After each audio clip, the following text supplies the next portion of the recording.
It's the kid, it's the kid, it's the kid, it's the kid, it's the kid, it's the kid, it's the kid. We have a lot of stuff to discuss tonight. A lot of stuff to discuss tonight. And of course, probably by the time that you guys watch this on the replay, we would have seen the very pointless fight that, of course, is Tyson against Roy Jones. Tim Bainman here, Half Hope, your resident DJ HH. That is where you can reach me on all my socials, well, mainly on Twitter and on Facebook at Half Hope Hot. And yeah, we're in for a show. Let me just give you a teaser of what we're going to talk about. So we're going to address Klopp's very impassioned interview that he had with Des Kelly and talk about the whole thing with the Premier League, with the 5 subs, fixture congestion. Is Klopp being a crybaby, or does he have a point?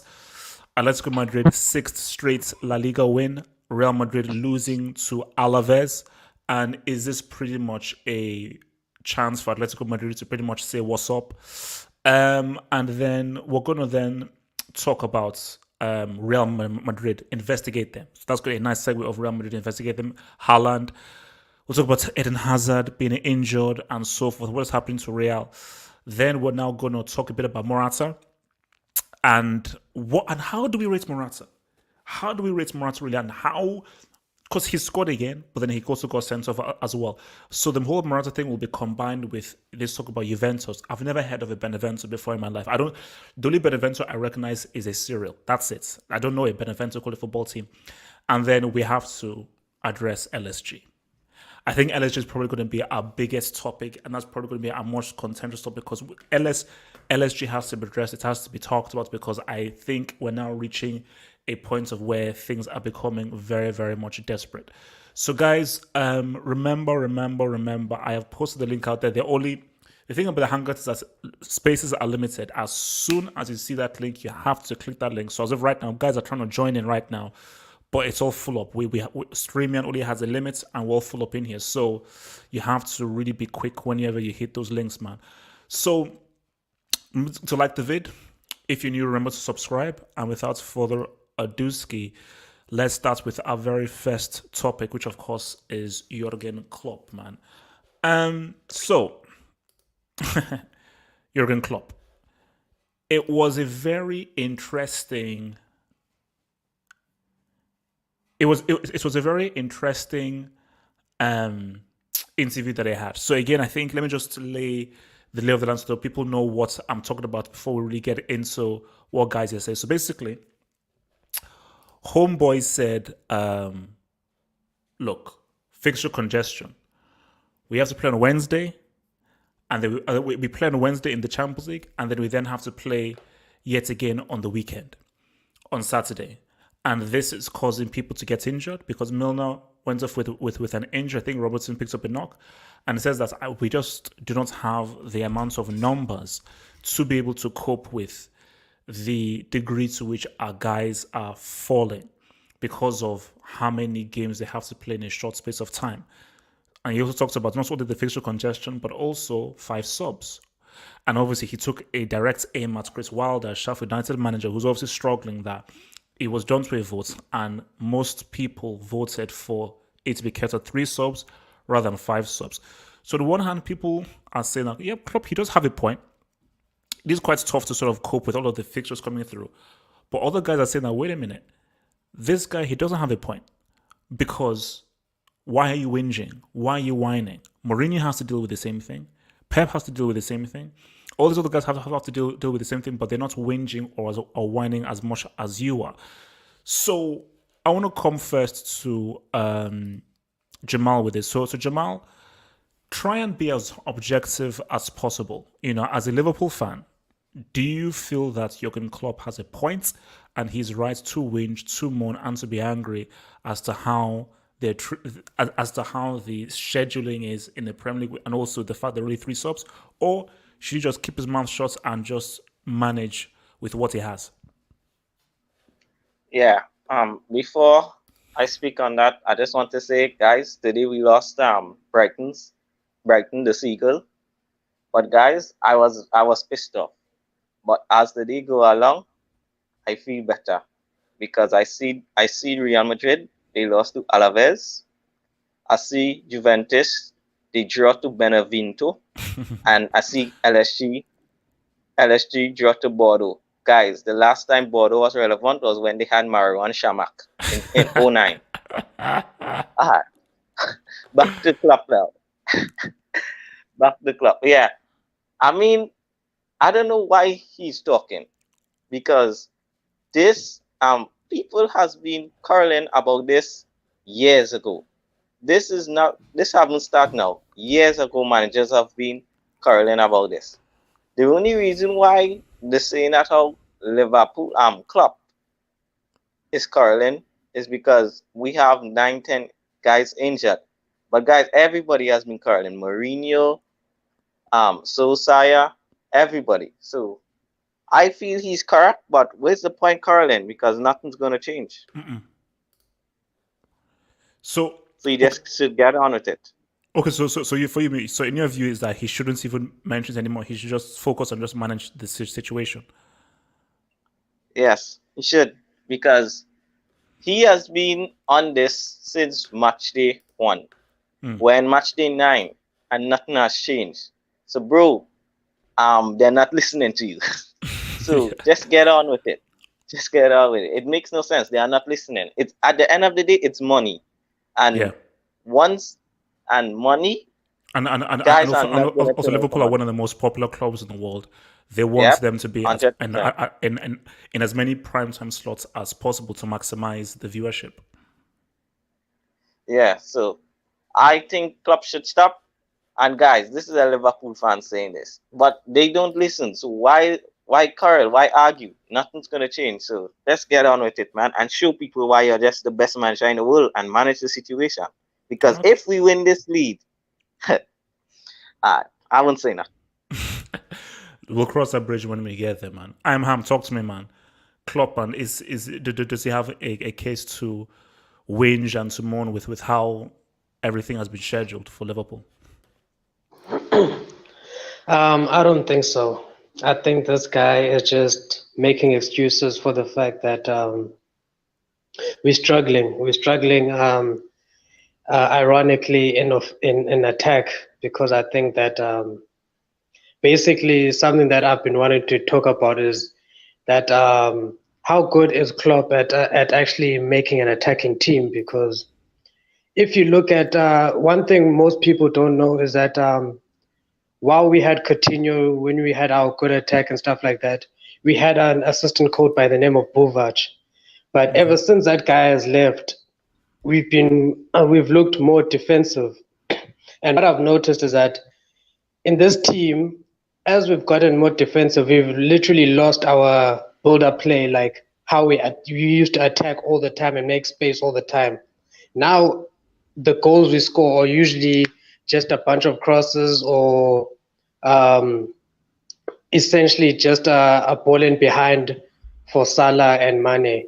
But what you notice is that without his usual pieces, that game plan doesn't work, because it's suited for certain particular players, which he doesn't have at the moment. People like Trent, people like Van Dijk, who can even hit the ball over the defenders and stuff like that. So he's finding it very hard, and I feel like it's really showing that he's struggling to really put his forward players in the most ideal positions for them to score without the supply that he usually has. What that have to do with 5 subs? No, I'm just saying that the fact that he's struggling to get Liverpool to be as good or get us playing in a way that at least we should be able to with the players that we do have. It's showing that, because if it wasn't about if we didn't have anything to do about subs and stuff like that, this guy would still have something to complain about. I mean, we know Klopp, he always complains about one thing or another. It's not something new.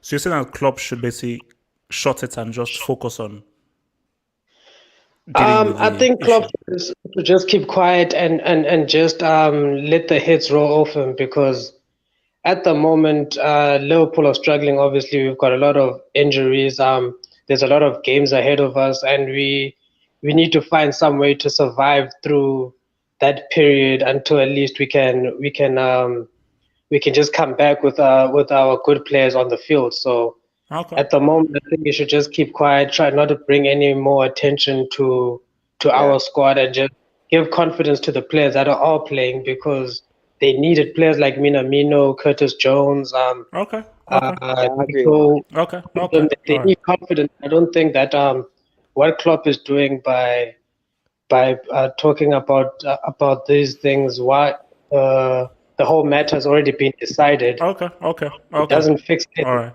Okay. Okay. Okay. Okay. Let me come to Cassius, man. So Cassius, what do you say about this whole Klopp fiasco thing? And I mean, because I think basically it seems as if, which is what I find interesting, Liverpool fans are pretty much in unison, which is what I find good. That no, yeah, Klopp, you're right, but bro, shut up and just manage this situation. So, Cass, do you think it's a case of where, hey, I know it's tough what you have to deal with, but you're almost embarrassing yourself having an argument with a guy who is working for a broadcasting station. Hence why he reacted that way, because it was like, I'm employed by BT Sports. Why are you directing your anger towards me? So, guys, so do you think Klopp should really just sort of keep quiet because he'll continue to embarrass himself? Well, I think the fact that Liverpool lost the match or dropped points in the last couple of minutes, that definitely had an effect on his fiery reaction. But yeah, I mean, I agree with the general sentiment. Like, you can whine or ask for changes as much as you want, but the contracts, I think the thing that he was mad about was that the contracts were signed like before the COVID situation. Maybe that's what I got from it, at least. That, obviously the whole situation has changed, and now the Champions League is everything is in a shorter period of time. So now it's obviously very unfortunate for all the teams.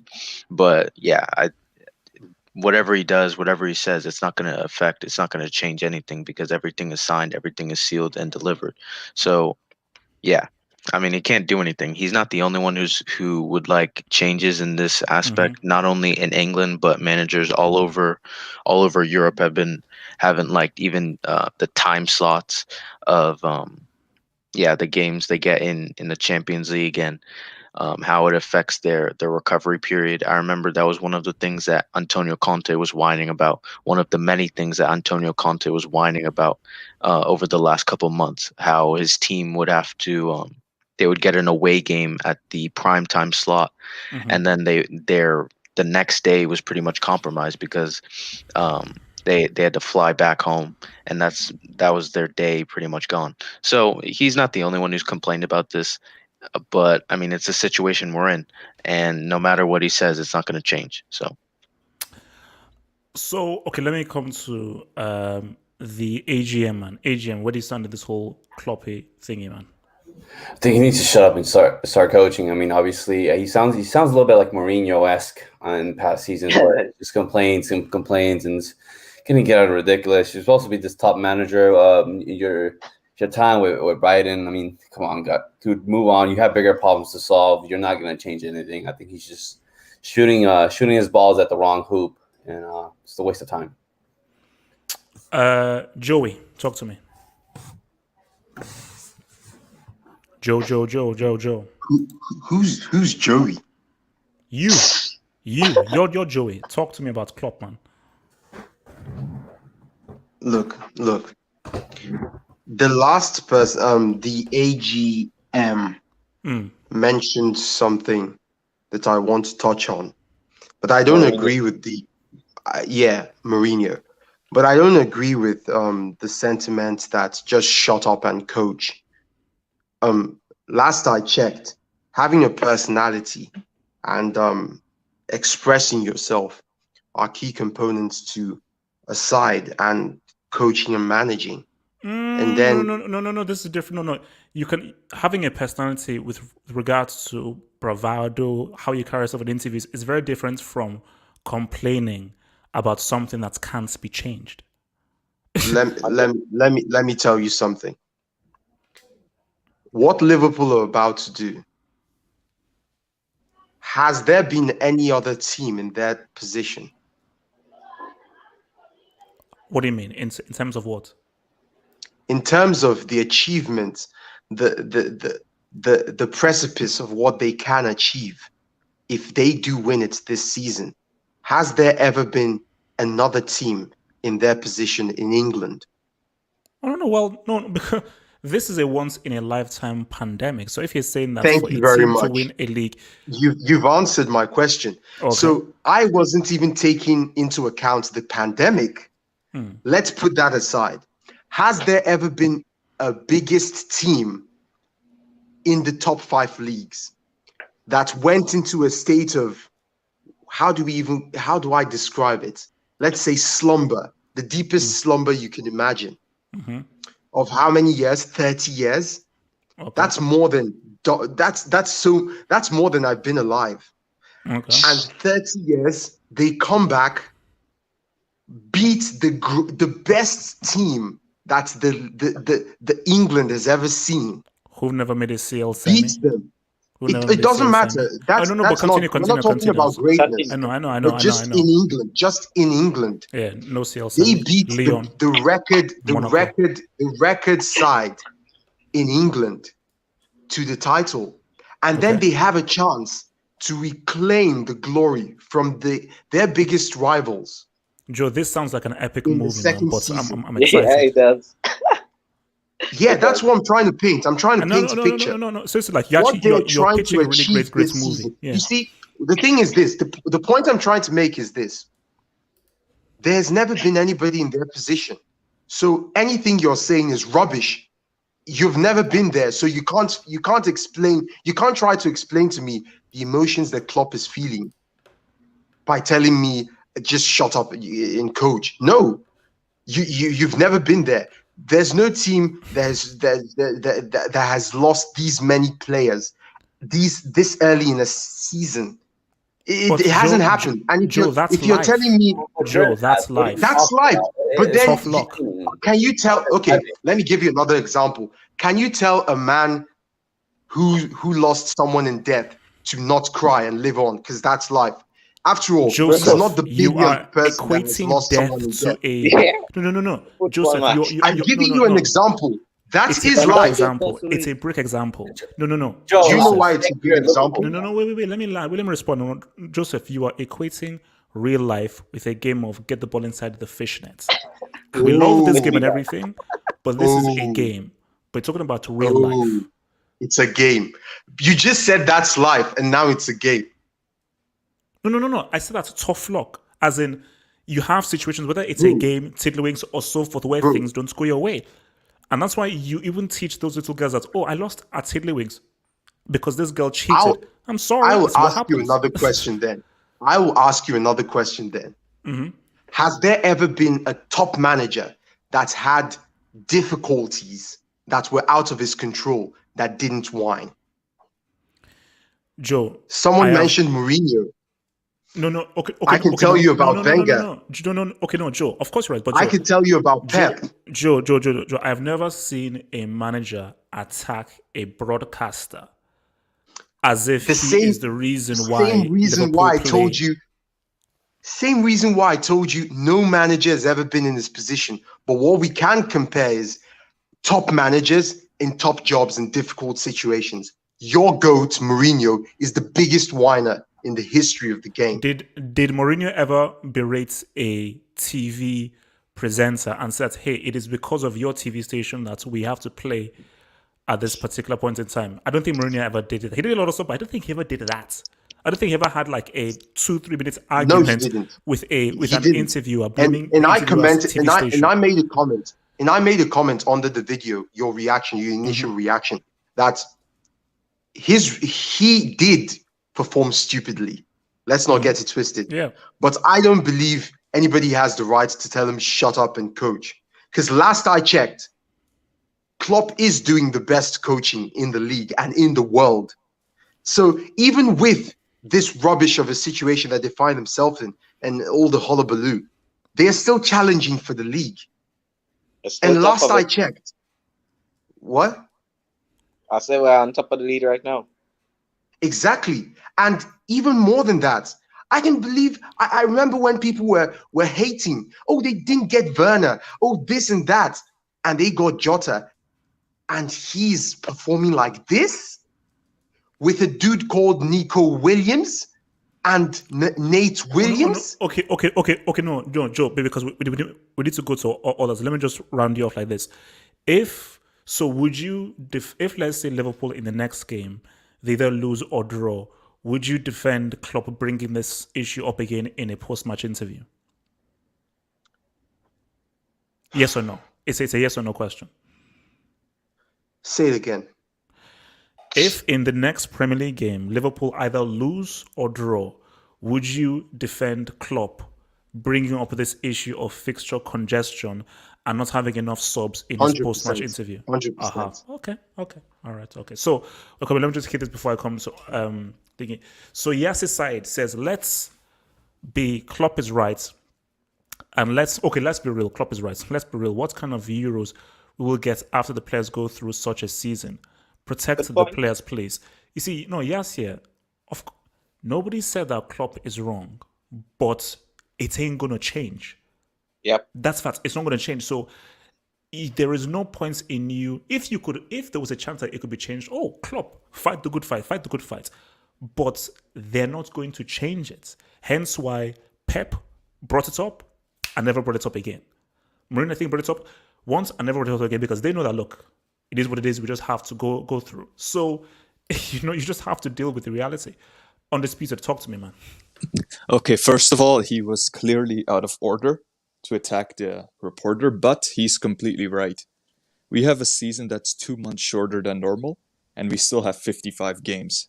So this completely screws everything up. English clubs in particular, because no one's mentioned this, but this is going to screw up English teams completely in the Champions League against leagues that have 5 subs, because they'll be dead by then.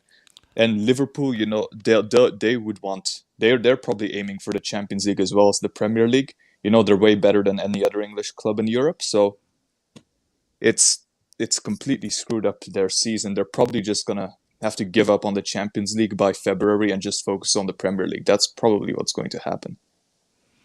Okay. Let me do, before I come to CFC, let me just look at some guys. So says he didn't attack him personally. He attacked the broadcasting company he was working for.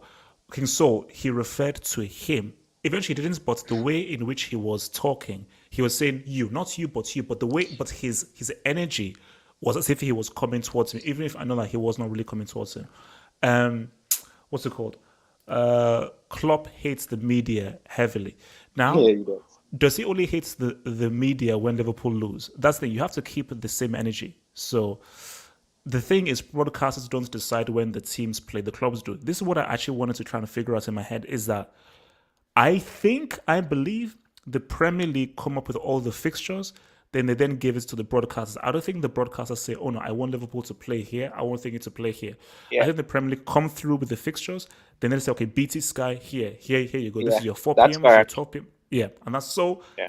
your anger should be towards the Premier League and the FA, not BT or Sky. But quick question, HH. Quick yeah. question. Does Jota pass the eye test? Do you hear me? He it's tough. So I think he's hovering just above a pass grade. He's hovering just above a pass grade, but it's tough. But he's good though. I say he's good. See, eye test is about silk. It's different. But Jota, bro, one of the best signings of the summer in terms of impact. What that guy is doing for Liverpool is amazing. And that goal was amazing. CFC TV, talk to me. Yeah, bro, to be honest, I think I could get where he's coming from, kind of, because I think some other managers have complained, like Lampard and Solskjaer, but he's a bit out of order for having to go at the broadcasters, isn't it? I think for teams now, the best chance is to just get knocked out of these cup competitions early, just for like a bit more rest and stuff. That's what I think. All right. Zeke, talk to me. Klopp, talk to me. All right. Abdullahi, talk to me. Abdullahi, are you there? 1 2 1 2, Abdullahi. Okay, all right, he's not there. So before we sort of round this off, this is my thing. I want to hear what you guys think about. Oh, I think Sturge is just coming in at the buzzer. Yes, side says that Sheffield United lost to West Brom. 5 subs could have helped, and that is where I want to go to. I want to go to that whole thing of like, why the hell did the Premier League not enforce 5 subs? So before I do that, because I want to reference the whole 5 subs thing, because I think that is completely idiotic that was Can you Premier hear me? League. Okay, now we can hear you. Wait, where the hell were you, bro? No, I was using my headphone. That was the God. reason. Okay, talk to me, Klopp. Was it? Okay. I was listening to the interview. He said, I think the way he put the word against the reporter was a little bit uncalled for. It wasn't that right. But I understand what he was saying. It was completely right. Everything Klopp said was completely right. Because if you look at the way the APL has been panned out, he has not only him, Sojao, Mourinho, Pep, Lampard, everybody has been shouting about the 5 substitution. I keep asking myself, why is it not being implemented in EPL? All the other leagues have it. The La Liga, the Serie A, the Bundesliga, all leagues have the 5 substitution. What's going on? So I understand club frustration because we have too many games and players are getting injured. So when players are getting injured, you're giving us 3 substitutions to do them. What they expect us to do? He have nothing to do because he's frustrated, he's angry. So I can understand his frustration as a manager. But should he have been? But is there any point in him carrying on when he knows that things won't change? That's my thing. Yeah, exactly. So for me, I understand his frustration as a manager, but I just believe the right thing to do is just attack the FA, the Premier League FA. That is the best thing to do, not the reporter. You should attack the Premier League FA, the chief executive or the board. Attack them, the stockholder. Attack them. When you attack them, then they will respond back. Because not only him, other managers have been saying the same thing about the part of decision. What is going on? Too many players are getting injured, and you called it the best league in the world. We need to protect the players. It needs to. So it's frustrated because it's been repeating the same thing week in, week out, week in, every day. It's been repeating it. It's tired of saying the same thing every day. It's like you tell someone you do this, it's not listening to you. Do this, you're gonna get frustrated and tired. Like I've been telling you to do this, you are not listening to me. Okay, it's getting frustrated. So you basically understand his frustration then. I understand his frustration as a manager. I understand it. Okay. Storch, talk to me. What did you think of Klopp's outburst based off of the fixture congestions and lack of subs? Yeah, Klopp's outburst. He fell for the bait. The what's the guy that was interviewing him? He baited him. He baited him. Yeah, and then he pretended to be all innocent because initially the interview was going smoothly, and then I think he asked him a question about what was it? There was a question. It was about the offside, and then Klopp's. It was about the penalty. The penalty. It was about the penalty. No. It wasn't that. It was before that. It was initially when the interview started. He said something like, "What did you think of the game?" And then he goes, he goes about Salah's offside goal. He goes, "Did you think that was offside?" And then Klopp said, "Yeah, if the referee gave an offside, it's offside." Then he goes, "But your players." He tried to put words in Klopp's mouth that he never said. And then after that, Klopp obviously, I think he just lost his emotions after that, and then he just sort of switched on him. But see, Storch, how long you've been a manager for long enough in the air? You must know reporters and what they try and do. That they are trying to get headlines, and for you to fall for it, that's not the blame of the reporter. That's the blame for you because reporters, they have to play the game. Like a reporter will be patted on the back if, like, man, you got that soundbite. Because that is what they're trying to do. They try and coax you into getting any reaction which can blow up and be viral for their station. So for a manager, you must be aware of the tactics they use to trigger you. Hence why Mourinho, if I speak... Don't talk about Mourinho, please. But this is a guy. Golden line? If I speak, what happened with that? What happened with him at Chelsea when it ended? As a manager, arguments with the press, fallout with the physiotherapist that went all the way to court. I mean, please don't. When you're talking about behavior, do not mention Mourinho. Number 2, your eye test is the biggest fraud on this channel. You made a video about this guy Minamino. Yes, you did.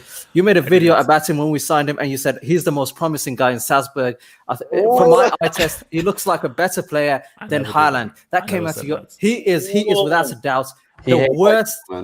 He is the worst outfield player that Klopp has ever signed. Bro, Liverpool had the chance to go for Haaland, Szoboszlai, and Hwang away from Minamino. Let's talk about Hazard. I'm waiting. No, forget about Hazard. Minamino. This is Klopp. This is why Klopp can't argue. Klopp actually cost us the game. That was why Salah was so angry when he came off. Yeah. He substitutes Salah and he keeps the guy on the pitch we were basically playing with 10 men. This guy Minamino. But a little bit. I agree with that. I also disagree in some way because Salah has a COVID-19, and also look at the traveling and everything. I can understand Klopp taking him now because he doesn't want him to get injured. It's normal. Exactly. He's an athlete, man. COVID isn't gonna do nothing. to him. Salah is one of the front Ibra three had that plays. COVID. Ibra had COVID and he was still fine. No. Forget about Ibra, bro. But Salah is one of the front three Joe, that mute your always mic, plays. man. Mute your mic. Stop, Yeah. talk. Yeah, the guy. That substitution did cost us the game because that guy Minamino. Honestly, throughout the game, we were playing with 10 men. He was in the midfield, but he did every time he went forward. We was on counter attacks. He just passed back to defenders. Defensively, the guy's so weak. He was a liability. Every facet of the game, he can't control the ball. It went 50 yards ahead of him. He's weak as a feather. I mean, he's not. I've seen players like even Haaland, great goal scorer, not much technique. I've never seen a player so poor in every facet of the game. It's like he won a raffle ticket to play for Liverpool. I don't know where we got, and the other kid as well, Nico Williams. These are two guys. As soon as I saw them, I came to this channel and I said they're not good. I don't know what I am Hammies on about. There's some players in football. It doesn't matter how much confidence you give them; they're just rubbish.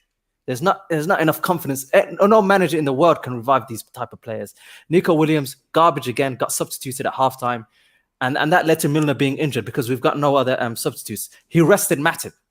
Why are you resting Matip? He's the only fit centre-back we have, and he rested him. So Klopp is making weird rotations. That's another reason. He embarrassed us. I didn't watch the game against Atlanta because I knew he was going to make substitutions. But he embarrassed our European record. I think he made about 8 substitutions. Just weird selections overall. As a manager, you can understand why Klopp is doing it. You can understand it because if there was like 5 substitutions now, then you can't blame him that much because he has more time to substitute players. But he's only 3. That is the reason he's mad. He's frustrated because the EPL is not implementing what needed to be implemented. Everybody has the same 3 subs. You can't whine when everybody is in the same situation as you. Yeah, but not everyone wants to win the Champions League. Exactly. To be fair, Minamino has a lot of passion and works hard. He presses hard. Joe, mute your mic. Joe, he can't do anything. He's just a useless player. Don't worry, his mic is muted. He gets stuck in there. He gets in there. Anyway, as I was saying, Klopp is right about the 5 substitutions, and I think you should talk about it because even though it's not going to be changed this season, as long as the big managers, like they're doing, all of them have talked about it, they might be changed in the future. So obviously, there's not going to be any change now. They might be changed in the future. Klopp said he already said 60% of it has been spoken already. That maybe by January or December it could be changed. He said already 60% of it has been. It's just only 40 or 30 something more for them to agree. Then it will be turned back to 5 substitutions. Yeah, and I liked his line about Chris Wilder because that was the honest truth. A lot of these shit teams and not so good managers. Yeah, I want to speak on that. They always talk about everything being unfair, but at the end of the day, Klopp was right. You said we were cheats. You said we were selfish. You said that you didn't want 5 substitutions. You've got your 3 substitutions, and it's still on 1 point. And today he lost to one of the worst teams, West Brom as well. I heard he couldn't even create many chances. I mean, and this is the guy fighting for 3 substitutions because it's unfair. And that's the issue I have with these smaller teams. When people talk about the European Super League, why big teams want it, it's because some of these smaller teams have too much power that they shouldn't have. These guys shouldn't be being allowed to make some of these decisions. What are they doing? They're just damaging the league and the quality. Because here's my thing. Wait, let me just read the super chat, and then because this is what I want to say on this point before we move on. So Eddie, thank you for the super. Oh Lord, sadly, as of right now, Goatzad has looked to be an absolute failure. Granted, the team has not played up to standards. Worried we just have damaged goods. We will get to Hazard, but just hey, can I respond to this dude's man? Just please, Eddie. All I'm saying is we don't know how serious the injury is. That's the first thing. And I am as sad and as depressed as you are because I don't know how unlucky a freaking dude can be. And for me, as a football fan and as a fan of Hazard, I wanted to see Hazard ball for Real Madrid and show why he's one of the best players in the world. But my thing is, Eddie, which is the sick thing that some of these losers don't want to think about is that why are you some people are sort of slightly celebrating that he gets injured. Shouldn't he be like, man, what unlucky guy, hopefully he gets better. But it just shows you how sick and sad a lot of people are. Now, I want to cover about this whole subs thing. Yeah. My thing is that I don't know how it was done in the Bundesliga or La Liga, whether they enforced it or whether they did it to a vote. For me, screw a vote. Enforce it. It's COVID. This is a once in a lifetime period that we're living in. So this isn't up for debate. 5 subs. Because we want to protect players for the Euros. We want to make sure that our teams in the Premier League are in the best possible position to succeed in the Europa League and in the Champions League. So Sheffield United, West Brom, I don't give a crap what you think. Screw you. We are doing this to put players and people in the best position. Let's just be real. The FA Premier League, you represent England, and you want to see you want to have the best product, the Premier League out there, and also you want to see your English players do well and be fit for Euros. Yep.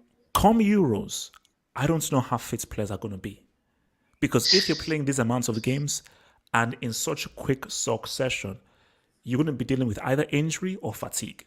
2 things. Pick one. It's either going to be injury or fatigue. So for me, I don't understand why the Premier League didn't say this. We are using our executive power to enforce 5 substitutions. We don't give a damn. Screw the rulings and everything. We are doing this for the best interests of the players. So, I mean, Jamal, you wanted to comment on this? Can I go after Jamal? Yeah. Jamal. Yeah, go for it. Okay, Jamal. Yeah, there's a stat where I was floating around today that said that Serie A had 25 muscle injuries. They said La Liga had 30 muscle injuries. And I think they say Bundesliga had about 20. Guys, wait for this. The Premier League have 63 muscle injuries. Wow. 63. It's coming home. And you guys do not want to move to 5 subs. Guys, you see from 30 in La Liga to 63 in the Premier League. This not having 5 subs was the most stupidest and dumbest rule ever. And I don't know who said it, but some guy said it. Guys, we're not winning Champions League. No English side, because we only played 10 games. 10 games played in the Premier League, and you already have 63 muscle injuries. Bro, you know how it does be around Christmas. How these teams are gonna look at after Christmas? Because someone even said in the live chat that there's no winter break in England, is there? Yeah, no winter break. No, because here's my thing there is that Premier League, you have to be really careful here. Yes. Because see, initially, I'll be real with you, I was against 5 subs because I was like, no. Don't mess with football. 3 subs, I like it, degree of difficulty, don't change things. I wasn't aware of how crazy the fixtures were going to be next season. Only when the season started, I was like, Champions League, Premier League, Champions League, Premier League, Champions League. So Champions League is like every single week. Because we have Champions League this coming week, then the very next week we have a round of 6. So I'm like, this has never occurred before with the quick succession of games. Why? Is there still a League Cup? Yeah. Yes. There is. Is there still a League Cup? But one thing I they want should to say drop on that, that useless competition. Yeah, the last thing I want to say on this is one of the things Klopp said today what make me laugh is he said that how like Milner, he said that is tier 1 hamstring, so he sees he's gonna only miss 3 weeks. But he said last year he would have just missed about 2 games. He said now if you miss in 3 weeks this season, you can miss about 8. Yeah. So and Chris Wilder is an idiot. I hope Sheffield United get relegated. He's a prick. Yeah, you don't want 5 subs. How that is working for you? Okay. 1 point. Look, they're a mediocre team. It's not going to make a difference. It will make a world of difference if Liverpool come 2nd or 1st. But if Sheffield come 10th or 11th, that's not that big a deal. If they come 63 17th or muscle 18th. injuries. Wait. Can I just go? I don't know. I will. Let me just. Can you hear me? Can you hear me? Joe, meet your blood clots, Mike. I'll come to your black. Let me just read the super chat. So from Magrabatso, thank you for the super chat. Why is this fool Stodge still pretending to be a Pool fan? He's as fake as it gets. Us are we. Get out of here, Glory Hunter.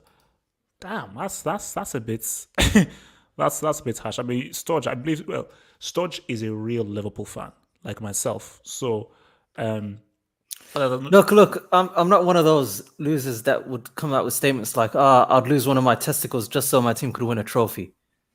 Let's keep it, just because I'm not one of them. Okay. Don't get angry. Okay, so your boy Andrew Laurie says, eye test is overrated. No, it's not. If you're good, you either have good stats or what you do can't be seen, but it's very important. Eye test is used for finding showboats. Andrew Laurie, the eye test is undefeated. It's been used since the beginning of time. Now, all because you pass the eye test doesn't mean that you'll make a great player, but the eye test is very important in showing whether you have silk or not. Silk is still a very important stat in football. From Hassan, says, Gerrard is a horseman. Facts. I agree with PS. that. Let me in. Gerrard is categorically not a horseman. And Hassan, again, we are full up. But if somebody drops out, I will try and make sure that there is a space for you. But someone has to drop out first to be put in there. And from Yassi's side, says, I was wondering why HH is pushing the narrative that Griezmann might be the biggest flop ever. He's trying to distract us from Hazard. Caught red-handed. Don't worry, we will get to Hazard, but Yassi's side, last I checked, Griezmann cost more. Last I checked, Griezmann is a World Cup winner. Last I checked, they said that he was man of the match in the World Cup final. So last I checked, based on the hype, he was coming in for Barcelona and the trash is done nothing. Last I checked, Hazard scored that goal against Huesca, a goal that Griezmann hasn't scored before. So I don't think Hazard has been that much of a big flop. Joe, shut up. Lies. Abdullahi, talk, man, talk. Yeah, I listened to what I understand what Jamal was saying, but I can understand the what Klopp was moaning about the past substitution, because if you look at how many injuries teams have been having, it's gonna be a problem. Because look at this Liverpool team now. Almost 9 or 10 players have already been injured. No squad depth. If they are injured, it's probably what Klopp is gonna do, like bring a youth player in and play. How many experience do youth players have? So I understand the way he's angry and the way he moves towards the media. Now this is where the FA, the Premier League FA, and the stockholder or the chairman need to step in. They've been voted already for the first substitution. It has to be implemented ASAP, because when they have too many injuries, manager will be frustrated to talk either to the reporter, to the broadcaster, or to the FA. Because Osei said the second of the last match, he said if I speak, I'm gonna be in trouble as a manager, because I keep repeating everything same week. The FA is not gonna do anything because they can see what is going on. Only because how can you have a single substitution in EPL? You call this the best league in the world, and when we look at other teams, they have 5 substitutions. Look at how many injuries we are having. How long do you want us to prepare as a manager? You can't even They're being stupid. They messed up. They can't even prepare. So I can understand why Klopp is very, very. I completely understand why he's frustrated and angry. It's frustrating to go directly to the FA, the Premier League chairman directly. Go at them, have 1 hour conversation with them. Like, I am getting pissed off at you guys. Either this change or there's gonna be a problem in the Premier League. Okay. Yes. Okay. All right. Okay. From your boy Daniel Hengel, a reminder that Half Hope's eye test said that Lukaku was better than Morata. Yeah, I know. Lukaku, and it's proven that Lukaku was better than Morata. So yeah, I know. I told you, Daniel Henkel, the eye test is undefeated. Yes, my eye test said that Lukaku was better than Morata. I never used the eye test for Morata. That never happened. Those are all lies. It's probably supposed to be called the high test, right about now. Those are all lies. Joe, can you mute your bloody mic? So guys, let's move to keeping with the theme of the Premier League. I think it's a nice little segue. Chelsea against Tottenham. Now, let's just pull up this league table so we can have some reference, shall we? Oopsie daisy. So let me just give you a little light.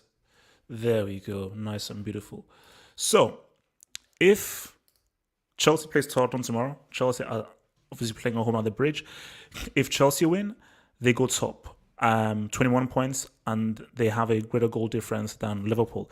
If Tottenham win, they go to 23 points, so 2 points clear of Liverpool. So you could argue that it's still early in the season, but there could be something psychological of being top of the table where we are right now. And Man City, I know they're 8th, Lord. So where's Man U? Man United, don't worry, I got you, baby. Man United are 13th, but they have a game in hand. They are playing tomorrow, Southampton, early in the day. Oh, look at the people insulting Arsenal, yeah. Oh, well, game in hand though. I have a game in hand. So now let me come to my friend here. Look, we've waxed lyrical about it on Friday and everything, but so I'm confessed to CFC TV. Chelsea Spurs.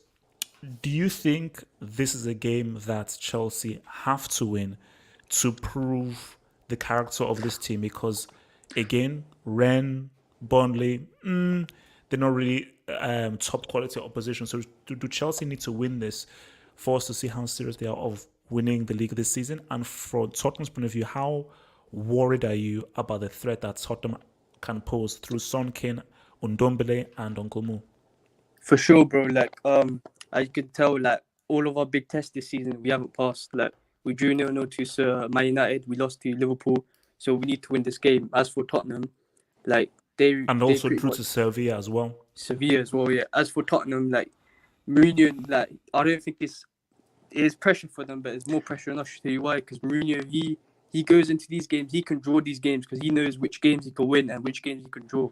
So for this game, it's more pressure on us. And I feel like with Lampard beating Mourinho twice last season, I think Mourinho, he's got something up his sleeve this time. So I think we need to be careful. So you think Tottenham are going in for a draw, not a think- win?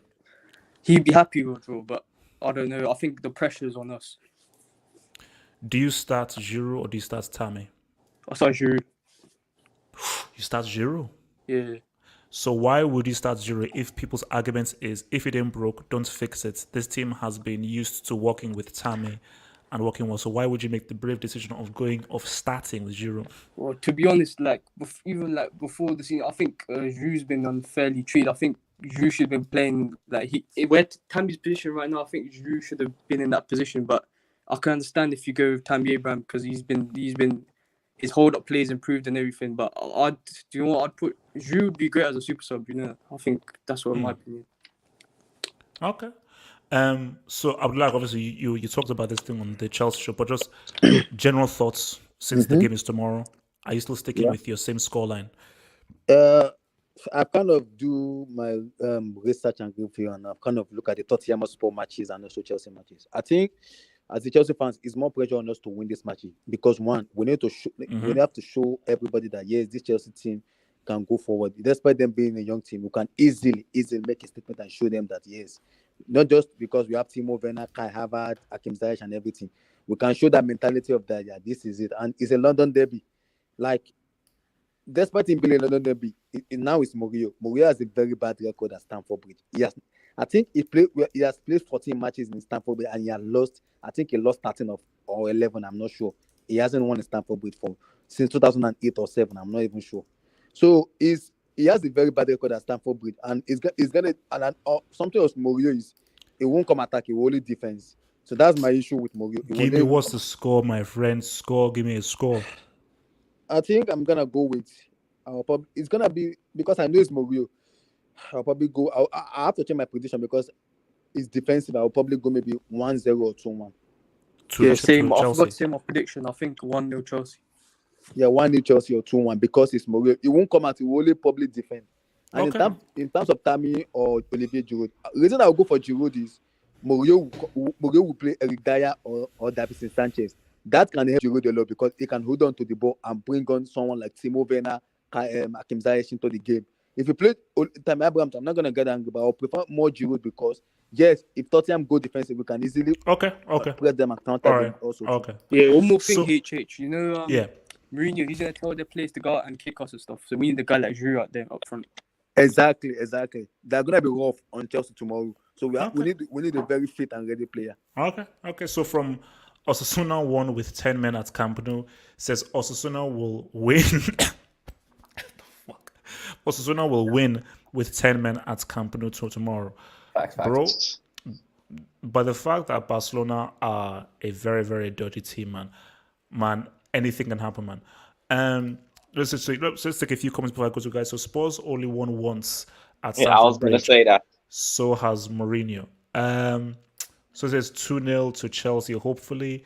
Tottenham will sit in a low block, so pace isn't needed, and Giroud is better in the air than Tammy, so Giroud should start. I am going for a Giroud to start. Chelsea need to win to prove their title contenders. I say that Giroud is better than Tammy, but I understand why he plays Tammy. Cassius, talk to me. What score do you see? How do you see this game going? The way Tottenham are playing recently, not only in the Premier League but also in the Europa League. I watched I watched their game against Ludogorets, the mighty Ludogorets. The way they're playing recently, I think they can get either a draw or even a win. Also because of the clash of styles, I think the game would favor Tottenham stylistically. So yeah, I don't know, like 1-0 Tottenham or 1-1. Okay. What's it called? The AGM. Talk to me. Chelsea Sports. How do you see this going? Is Havertz fit? I believe he is. Abu Dhabi or Bricklillahi. I want Havertz to show why he's the German Zidane. I've been hearing all this talk He's about. not the German Zidane. He He's just not came the back from German Zidane. COVID. Ignore what Abdullahi said. It was the guy was talking. He was also talking nonsense. He's not. I think this is Chelsea's biggest game of the season. If they wanna sniff the title, they need to win this game. I don't think they will, but this is what big game players are made for. So Abu Dhabi, if Havertz does not show up, I want you here. Sure, no worries. I'm not even afraid of being a Chelsea fan because I Let me land. I want you after the Sevilla game. You said 3-0 to Sevilla. Do you know who Sevilla is compared to Chelsea right now? Put some respect on Sevilla's name. Chelsea, yeah, what put have some you guys respect on won? Sevilla's name. You have to put respect also to Chelsea. What have you won in the past 2 years? You're starting Mason Mount on the wing.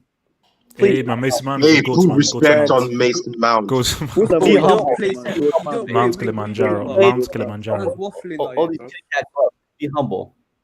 Okay, look. Let me come to undisputed man. left wing. What are you on about? Okay, so I think Chelsea will dominate the game. They will dominate possession. Jorginho will do about 650 sideways passes. Oh, no, And at the it's end, not playing tomorrow. It's not playing tomorrow. No, Oh, don't okay, information that's tomorrow. good. Ugolo And at Kante's the playing end, tomorrow. Tottenham will win 0-1. You know who I think will score? It won't be Kane or Son. It will be a super sub. Lo Celso. Lo Celso will score. 86th minute. So why? What score are you saying then? 0-1. It will be Chelsea. Here's the thing, right? Chelsea are a possession team that can't really score goals. And that's the perfect team for Mourinho to face. And also, Havertz is closer to the German Mount than he is to the German Zidane. So Undisputed. Mute your you know mic. that- Undisputed. Do you Mute your know mic. Mute your mic. German you know that Minamino. India Abdullahi, scores. I don't want I to score hear more from you. goals. Abdullahi, I don't want to hear from you. Joe, talk to me. Chelsea. Okay, so one question, all important question, is Oga Mount starting?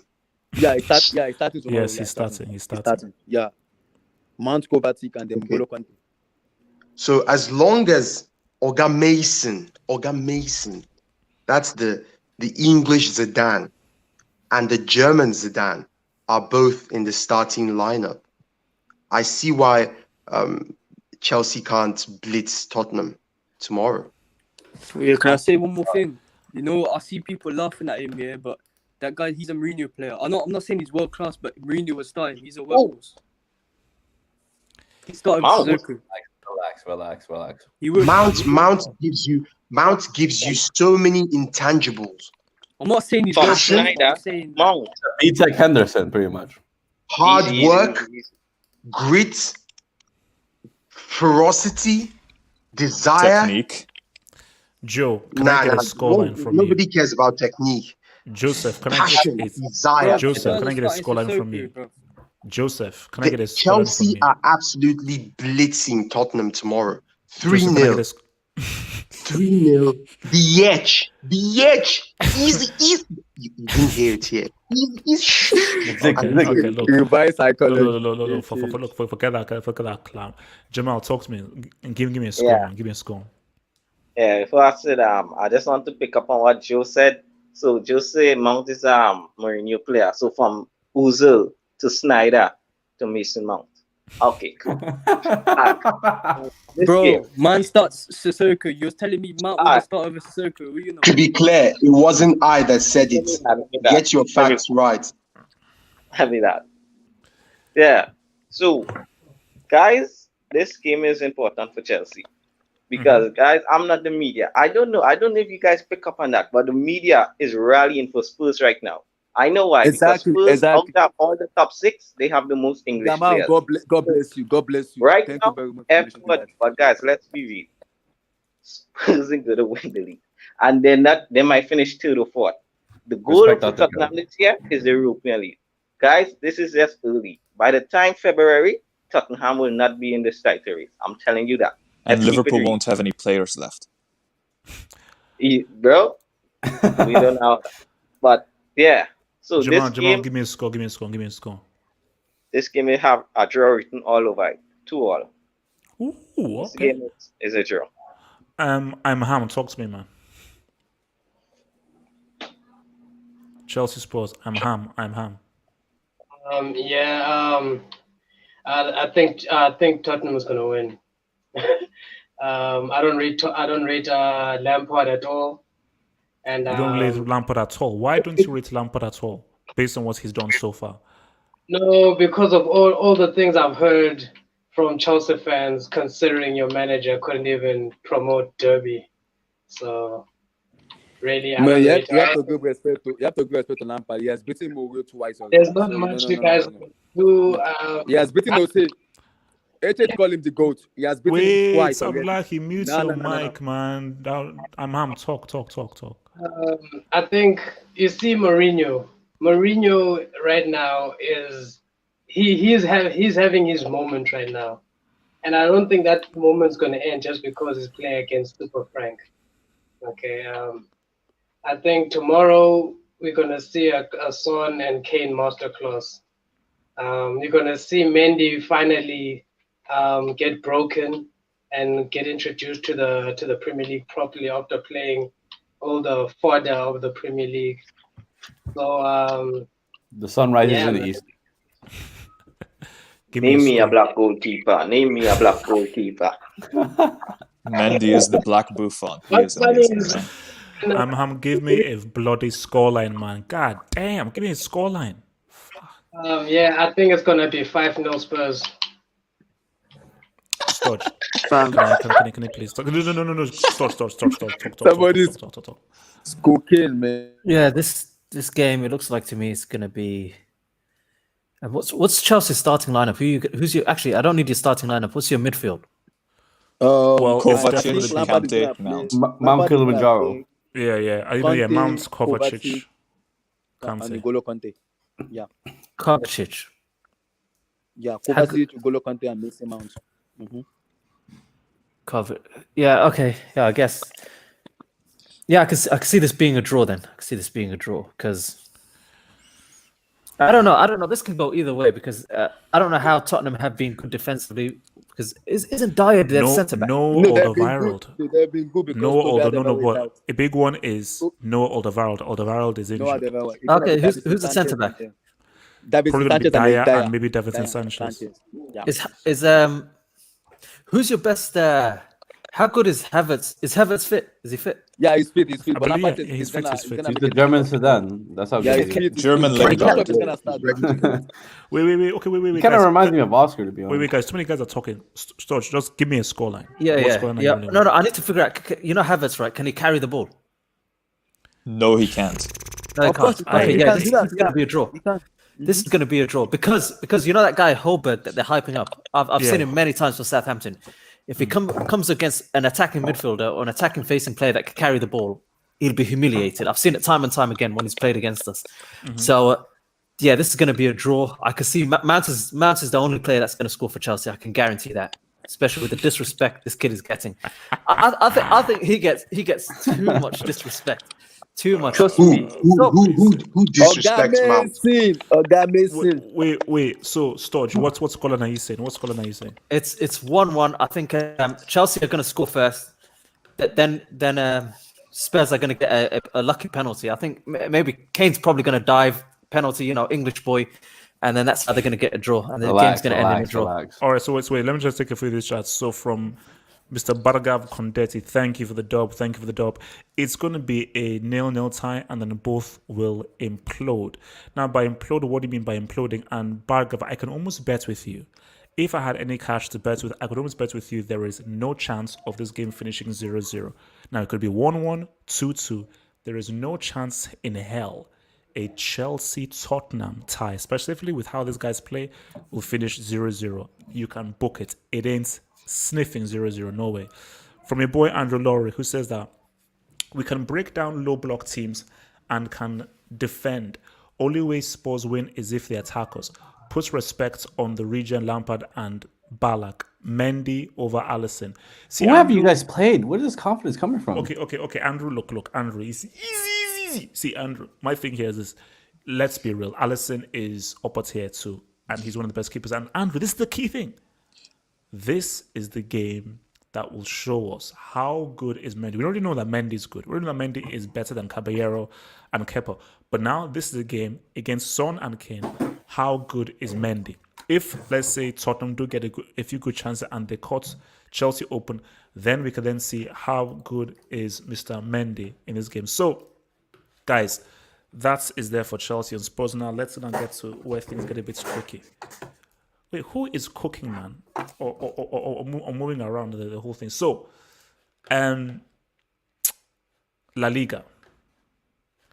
I want to just show an image. I want to just show an image. Relax, AGH.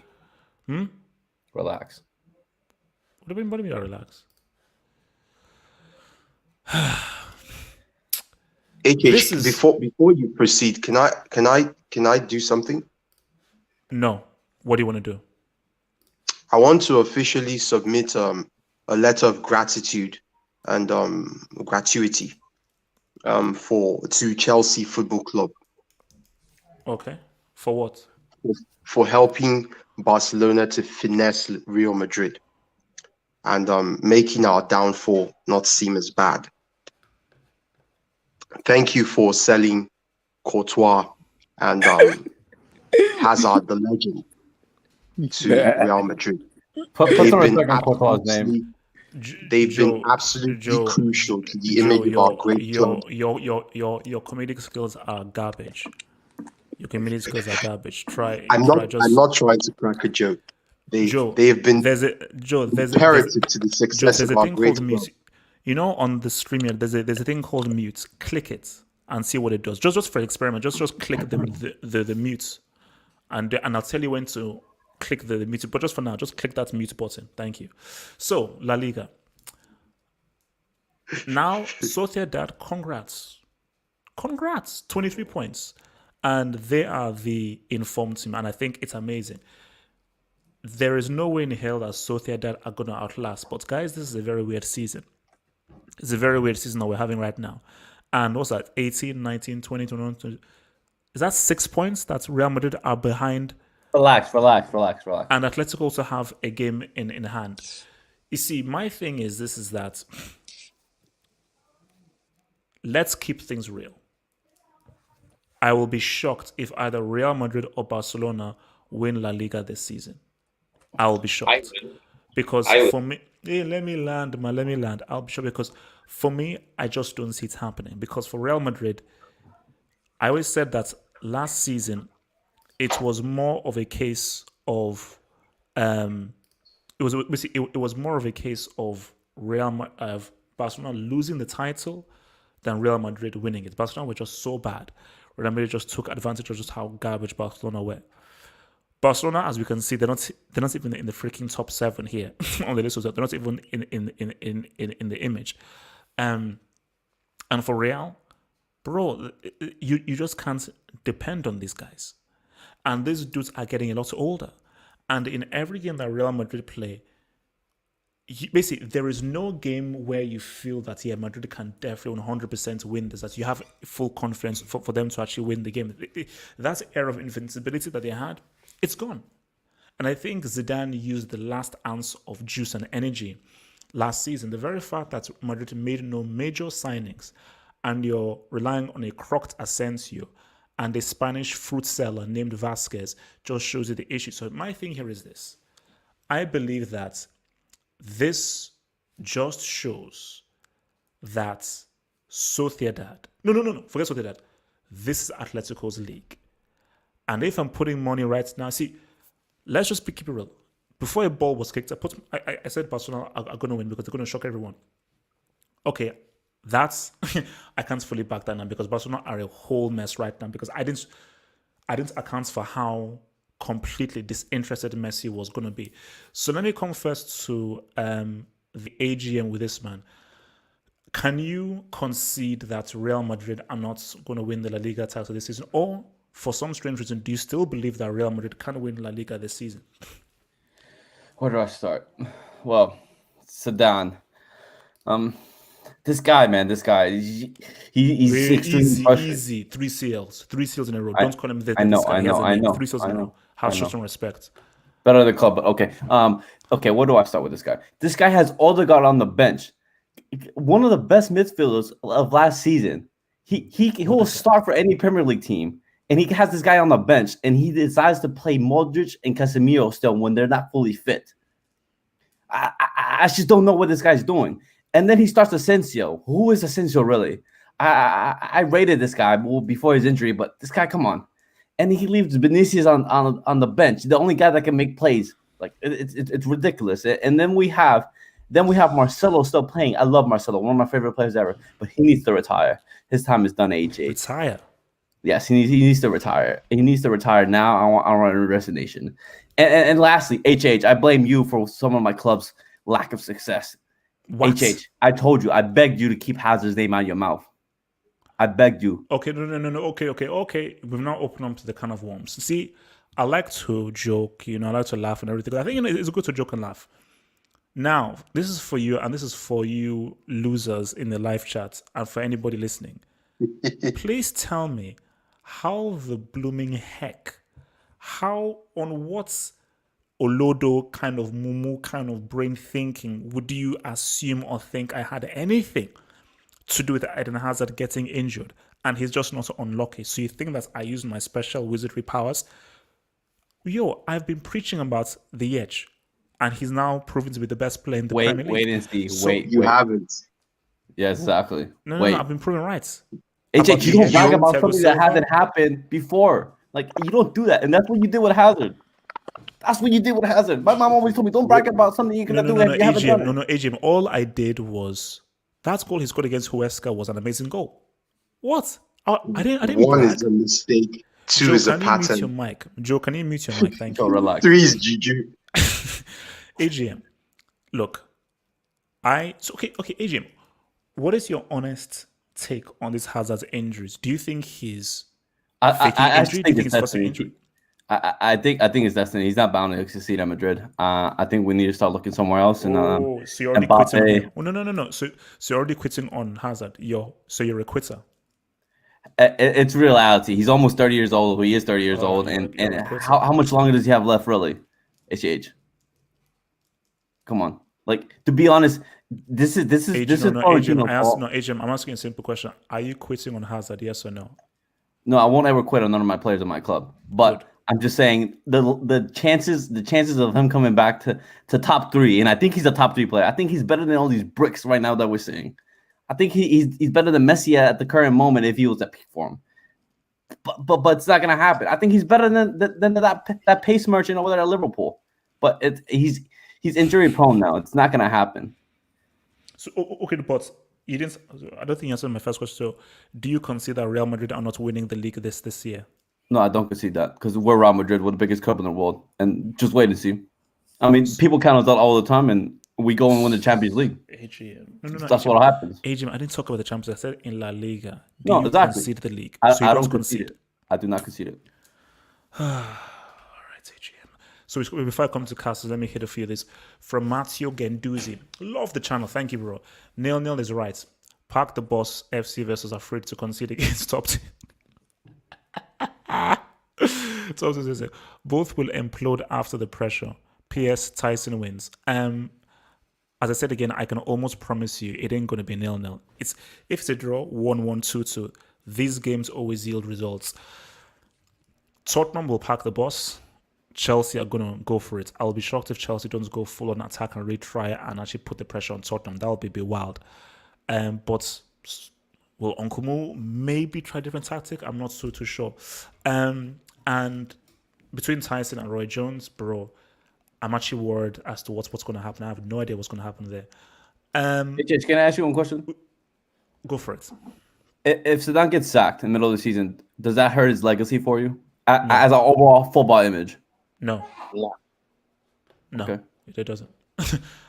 World Cup winner, Euro winner, best player, 06 World Cup, and 3 CLs in a row as a manager. Nah, I think he's good. I think he's good. Yeah, I agree From with the other you, I agree side, with you. says ever since you said top three, Zad has never been the same. Facts, But he facts. still has that World Cup semi performance. I'm still the best player at the World Cup, so I don't know what you're saying. From Osasuna, it says that you could take all 21 other players off the field, and Mariano still couldn't score in either goal. Good evening to win the league. There is no chance in hell Villarreal and good evening are sniffing that league title. The guy is a perennial loser and will always be a loser. And Mariano is Class C. Cassius, as a Barcelona fan, do you concede the league? No. No, wait, easy. First of all, do you concede the league and do you accept that Barca and Real Madrid are not going to win the league this season? No. I don't think God. any team should concede the league. It's what, 9 games, 10 games. Barcelona played 8 games. I know Real Madrid, I think, have played 2 more.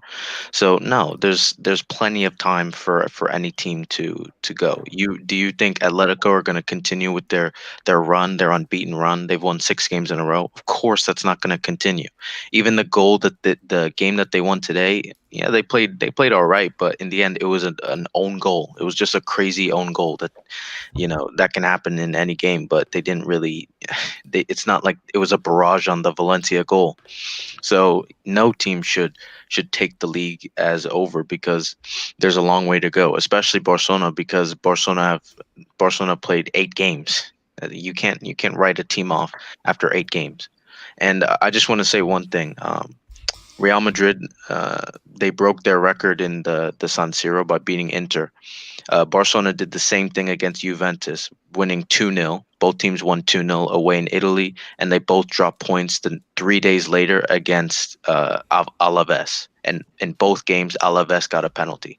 If that's not juju, I don't know what is. Ooh, all right. How good What's is it called? Serie A really?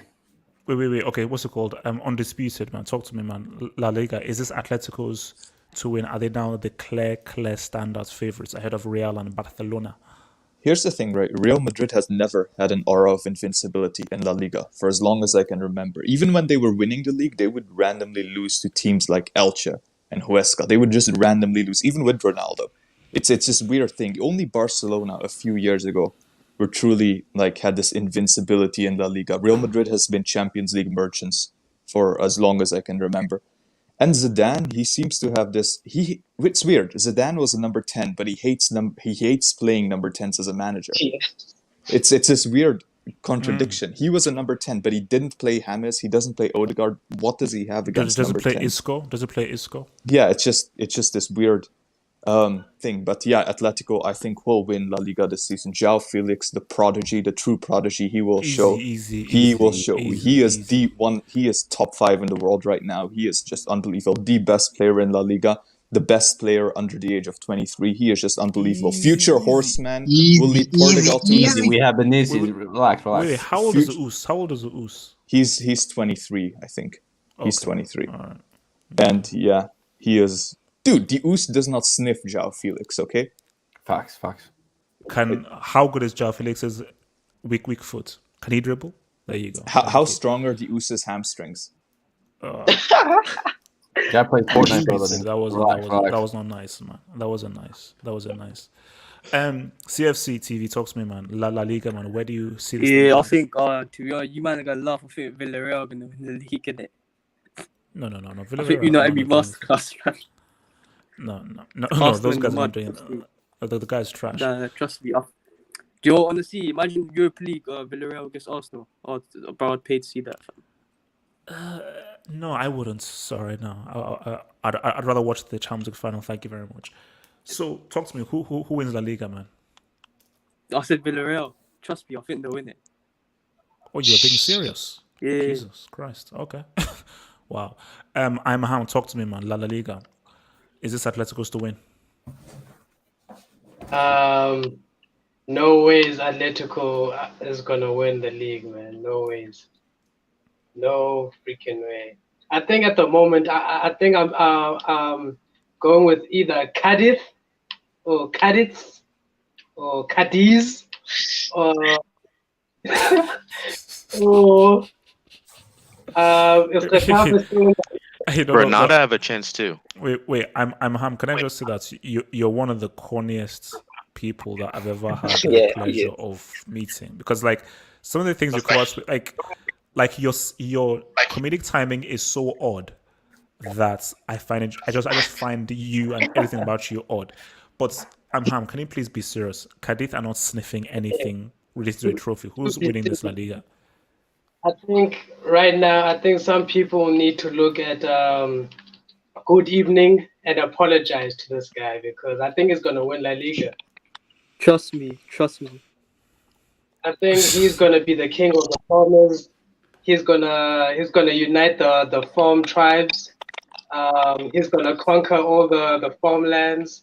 You know what I'm saying? So good evening is gonna take the league, man. And I have to say, to whoever said who João Felix is top 5 in the world right now. Jesus Christ, man! I don't even know what It's you guys in fact. the league. Fact, my That friend. is fact. I am. Future horseman will lead Portugal to his first World Cup. Undisputed. Trust me. Shut up. Yes. The goat. The Guy goat. doesn't even Okay. sniff. All right, I'm Ham. Sniff I'm Ham. You've Jota talked LDI. enough. I'm Ham. You've talked. Andrew Laurie says Spurs is Abramovich's 1,000th game. Yes, which is why these guys, you better not lose that. Okay, you better not lose on Brown's 1,000th game because heads will roll. Let's come to No. Oh, what was it called? Jamal, talk to me. La Liga. yeah. Football wise, everything is saying this is Atletico Madrid, yeah. Because they have a future star in João Felix. They have a good mixture of experience and youth. And that guy Lodi, he's very underrated. He's a good defender. Yeah, so everything football wise and common sense wise is saying this is Atletico, yeah. But guys, there's some things bigger than football. And at the end of the day, they will always be Barcelona's side chick and they will always be Real Madrid bitch. They will always be Real Madrid.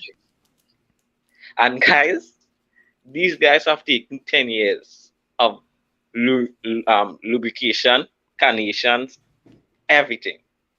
So Real Madrid is gonna win La Liga, guys. Atletico ain't winning nothing. They are their bitch. Sorry. God damn. Stodge, talk to me. Stodge, talk to me, man. La Liga. La Liga, yeah, it's interesting. I think this is everything about this season's art. This is the COVID season all across the leagues. It's just so all over the place. Ibrahimovic leading top scorer in Serie A. I mean, everything's all over the place. But I actually, this is gonna sound odd, but I don't think nobody's out of the title race. Both Barca and Madrid, they can still win it. I think Barcelona has a game in hand, so we shouldn't just look at the table. But I think if I was to put money, if I was actually to bet right now, I know it's risky, but I would, if I had the choice between the people on the top now, I'd put my money on Sir Emery. That's what I call him now, Sir Emery. This guy, I mean, he's incredible, and you got to give him credit. This is where you don't give him credit. Did you just call him Sir Emery? Yeah. You got to pay him respect, Sir Emery. The fuck? And it actually rhymes. Anyway, look, check this out. This is.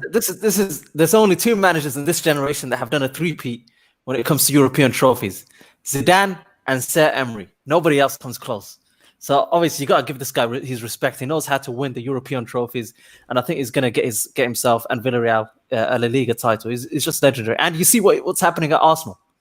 The type of football this guy's playing in La Liga, and the dustbin football that Arsenal fans have to watch and endure week in, week out, parking the bus against teams that have just got promoted. Yeah, can I just ask you something? Wait. Okay, so Stodge, you're saying Villarreal to actually win this league? No, I don't back Villarreal. I back Sir Emery. Sir Emery's going to do it. H, can I ask you something quick? Go for it, man. Yeah. And I know this guy have a lot of potential and he could come good. But guys, right now, what is a Trancao? What is a Trancao? Trincao. What is that? Train is all right, but I don't think he's sort of Put that respect great on man. Trincao, bro. No, I'm not putting any respect on Trincao. No, look, he's a decent player, but let's just be real. Barcelona, the days of Xavi, Iniesta, Pedro, when they actually had quality guys, those days are gone. Those days are flipping gone. And if you're telling me that's what Pedri, Puig, Trincao are going to help Barcelona to a La Liga title, you have something coming. And let's keep it real, man. Real Madrid are relying on a dude called Mariano Diaz. Do you know how garbage that guy is? That guy is. Scored That guy, a classical goal. and what else has he done in his career?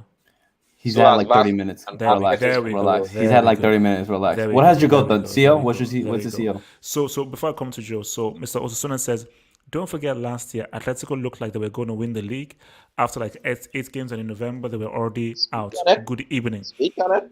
But this, True. it wasn't the COVID season, and Barcelona and Real Madrid were not as crap as they are this season. And for me, my main thing is not about Atletico, is how very little I rate Real and Barcelona this season, and I think that it is going to be a weird season. And like, look, let's see where we are in January. But I just feel that not Villarreal, but Atletico, or maybe Sociedad could say what's up.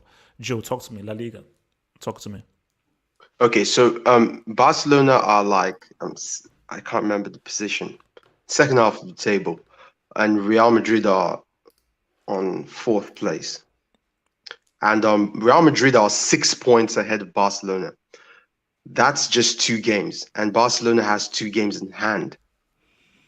So, as crap as Barcelona has been this season, if they win their 2 games, which is a big if, but nevertheless, if they do win, they will be on the same point tally as Real, the great Real Madrid. And in the year of our Lord, 2021, The year of our Lord. if you're telling me that Atletico are going to win the league based on the last 10 years and then what they did in 2014, I can't support that. I don't believe it, because all teams are going to have injuries. And when Felix is out, who's playing his position? Or if Morata is out or Suarez is out, who's playing his position? Correa. So, and if you're telling me Real Madrid with a dude that has to watch his back while anytime Benzema is around. Easy. If you're telling me a team He's that better has than the Prodigy. He's better dude- than the Oos. if you're telling me a dude that has to watch his back when Benzema and his guys and Mendy are around and Mariano, the merry man, Joe, relax, up man. front Don't are do going to that, win man. the Don't league. do that to you. Nah, bro. Relax. Nah, it's not happening. So Look at my avatar. No. Last I checked, they said Benzema was the best striker in the world, didn't they? Oh my god. Easy. Give him time. Oh my Easy. god. Wait. Oh my Joseph, god. no. Scored a Joseph, winning classical goal. Joseph, are you telling me that you still believe that Barcelona can win La Liga this season? Is that what We you're have a trying to tell me? chance at least. We have a chance at I don't least. care about chance. If the GOAT turns up, nobody is stopping us. Who's the GOAT? Us? The Oos? No, why would the use be the Okay, GOAT? so sorry. So you're saying if the Us shows up, Barcelona win. I That's what you're saying. believe the GOAT is quite clear. So the Us, no. Okay, so because I know the Us is the GOAT, and then there's Messi, there's Coutinho, there's all those other dudes. So but the GOAT. So you mean the He's Us? also known as La Pulga, as the little man, Okay, the little magician. The Us. You know, He has scored 1 goal from open play this season. Joe, he doesn't give a crap about you guys anymore. He wanted to leave. He's just punching in a check.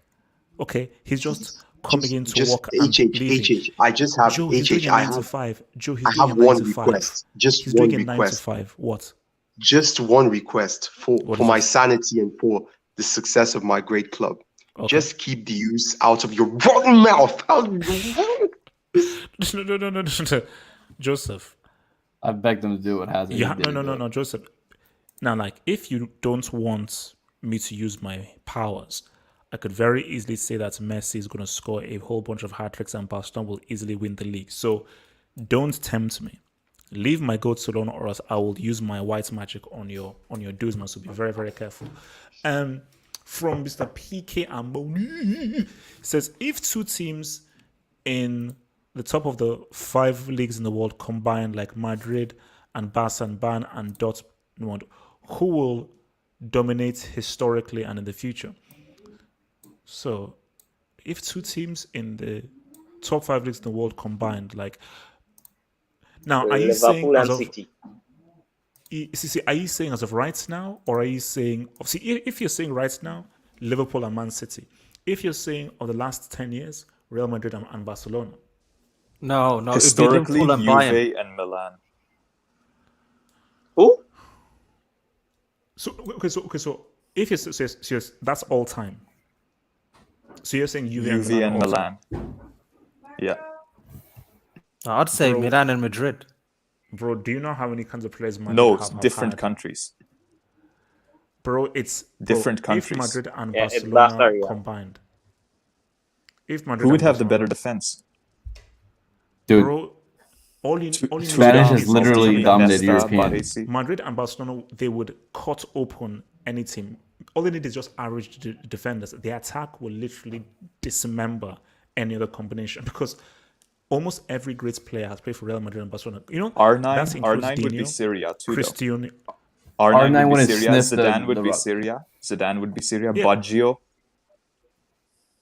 But you have Zidane. Maradona would be you have Serie A. We have Ronaldinho. Cristiano. Zidane played for Juventus. We're not talking We have about Serie A. Cristiano. We're talking about 2 clubs. You can't just take all Yeah. Serie A. No, Zidane would be Juve, though. Zidane Okay, would count. No, Zidane but would you said count? you said Maradona. Oh, so yeah, you're gonna yeah. put Napoli? You're gonna put No, Napoli? never We're mind. talking about 2 Yeah. specific clubs. And also, you Facts. can't use, because remember R9 was Inter. Oh, Inter. yeah.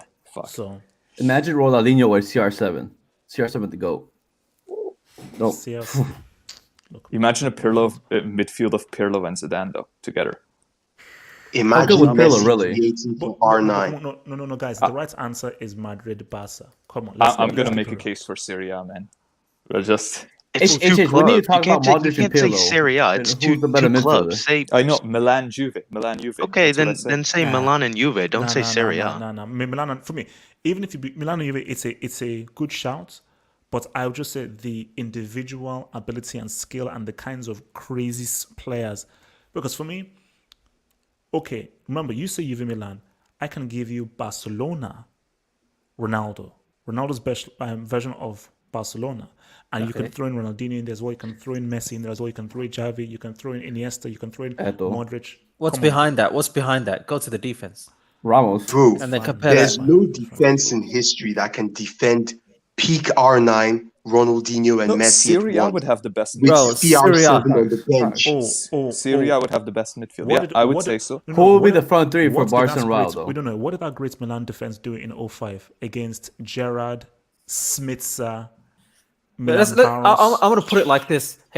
Apparently, your goats kept Maradona to 11 goals. That's what the Serie A did before you start talking. And that was according to history, his best seasons where he carried Napoli to a title. They shut this guy down to 11 goals. So, don't disrespect the Serie A Okay, defense. who's the Playing- best playing goalkeeper? with scrubs. Okay, Casillas. Look, guys. Let's move. Yeah. Let's move, man. Let's move. This is Let's not a move. Let's debate, move. man. Let's move. I want to talk about Morata.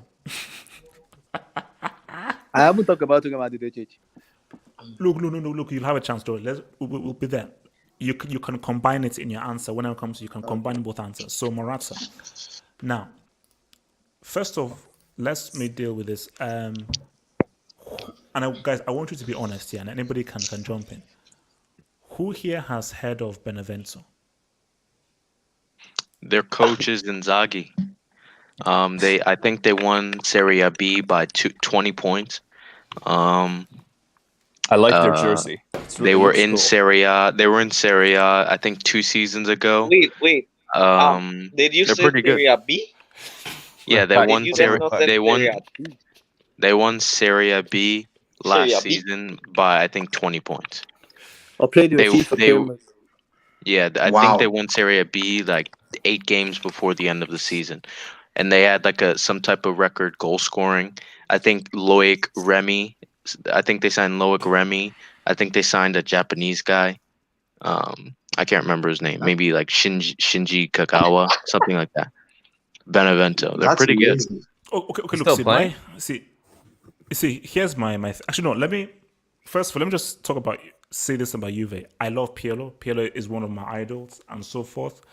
I fear for Pirlo because Pirlo is learning on the job. He's literally learning on the job. And when you're seeing these guys not being able to beat Benevento, with or without Chris, the fact you can't beat Benevento, I say as man, my dear friend Pirlo, please, I'm begging you, please, you can't take a job like this as your very first managerial job. You got your coaching badges 5 minutes ago. You cannot be coaching a team like Juve. But I want to talk about Morata. Wow. The starting striker, this Benevento, is called Lampard or something. Just checking it out. Lapadula. Wait, Oompa Loompa? You said Lampard? Lapadula. He was playing for he plays for Lecce. Pro. But I don't know, but he was playing for Lecce last season, I think. Gianluca Lapadula. Hey, put some respect. Jesus Christ. He's my country's starting striker. Put some respect. I forgot. Did you just say Lampard? No, Lapadula. Oh, no, come on, let's put some respect. Put some respect, man. Please. Okay, so, what's it called? Let me come to Cassius with this, man. Verdict on Morata. Scoring goals, a lot of goals. Yeah, he got a red card, but he seems to be back scoring. What is your honest assessment of Morata now in 2020? I think you could say he's like a B-Tech Benzema, B-Tech Kane.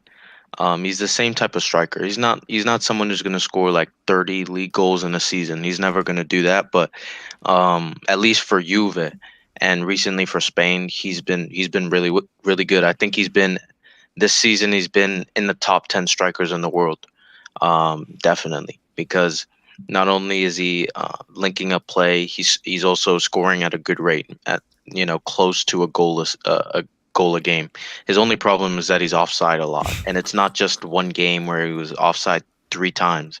It's like a characteristic of Alvaro Morata that he's always offside. So I think he's a very good striker. I don't know what changed. I remember his first game for Juve against Roma, he was awful, but I don't know what the drastic change was, but he's been excellent. Maybe it's playing with Pirlo, someone who gives him a lot of confidence. Maybe it's that, but this season he's with Ronaldo.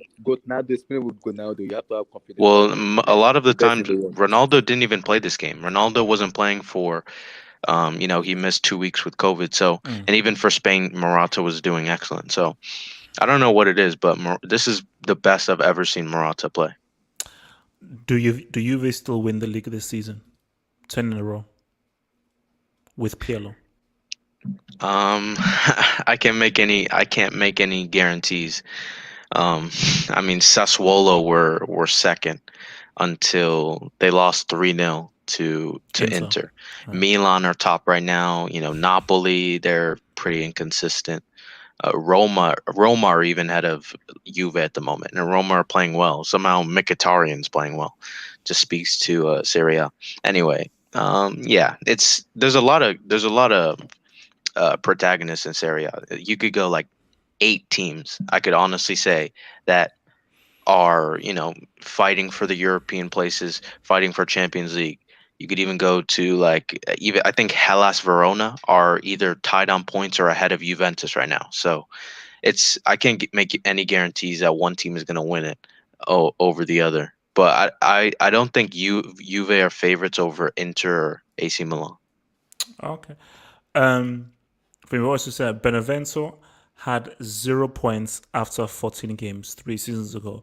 But this just shows you how things can change. And the funny thing is that I think one of my football manager saves from back in the day was Benevento. So because again, I use them because I wanted just a degree of difficulty, because I always choose like really, really bad teams.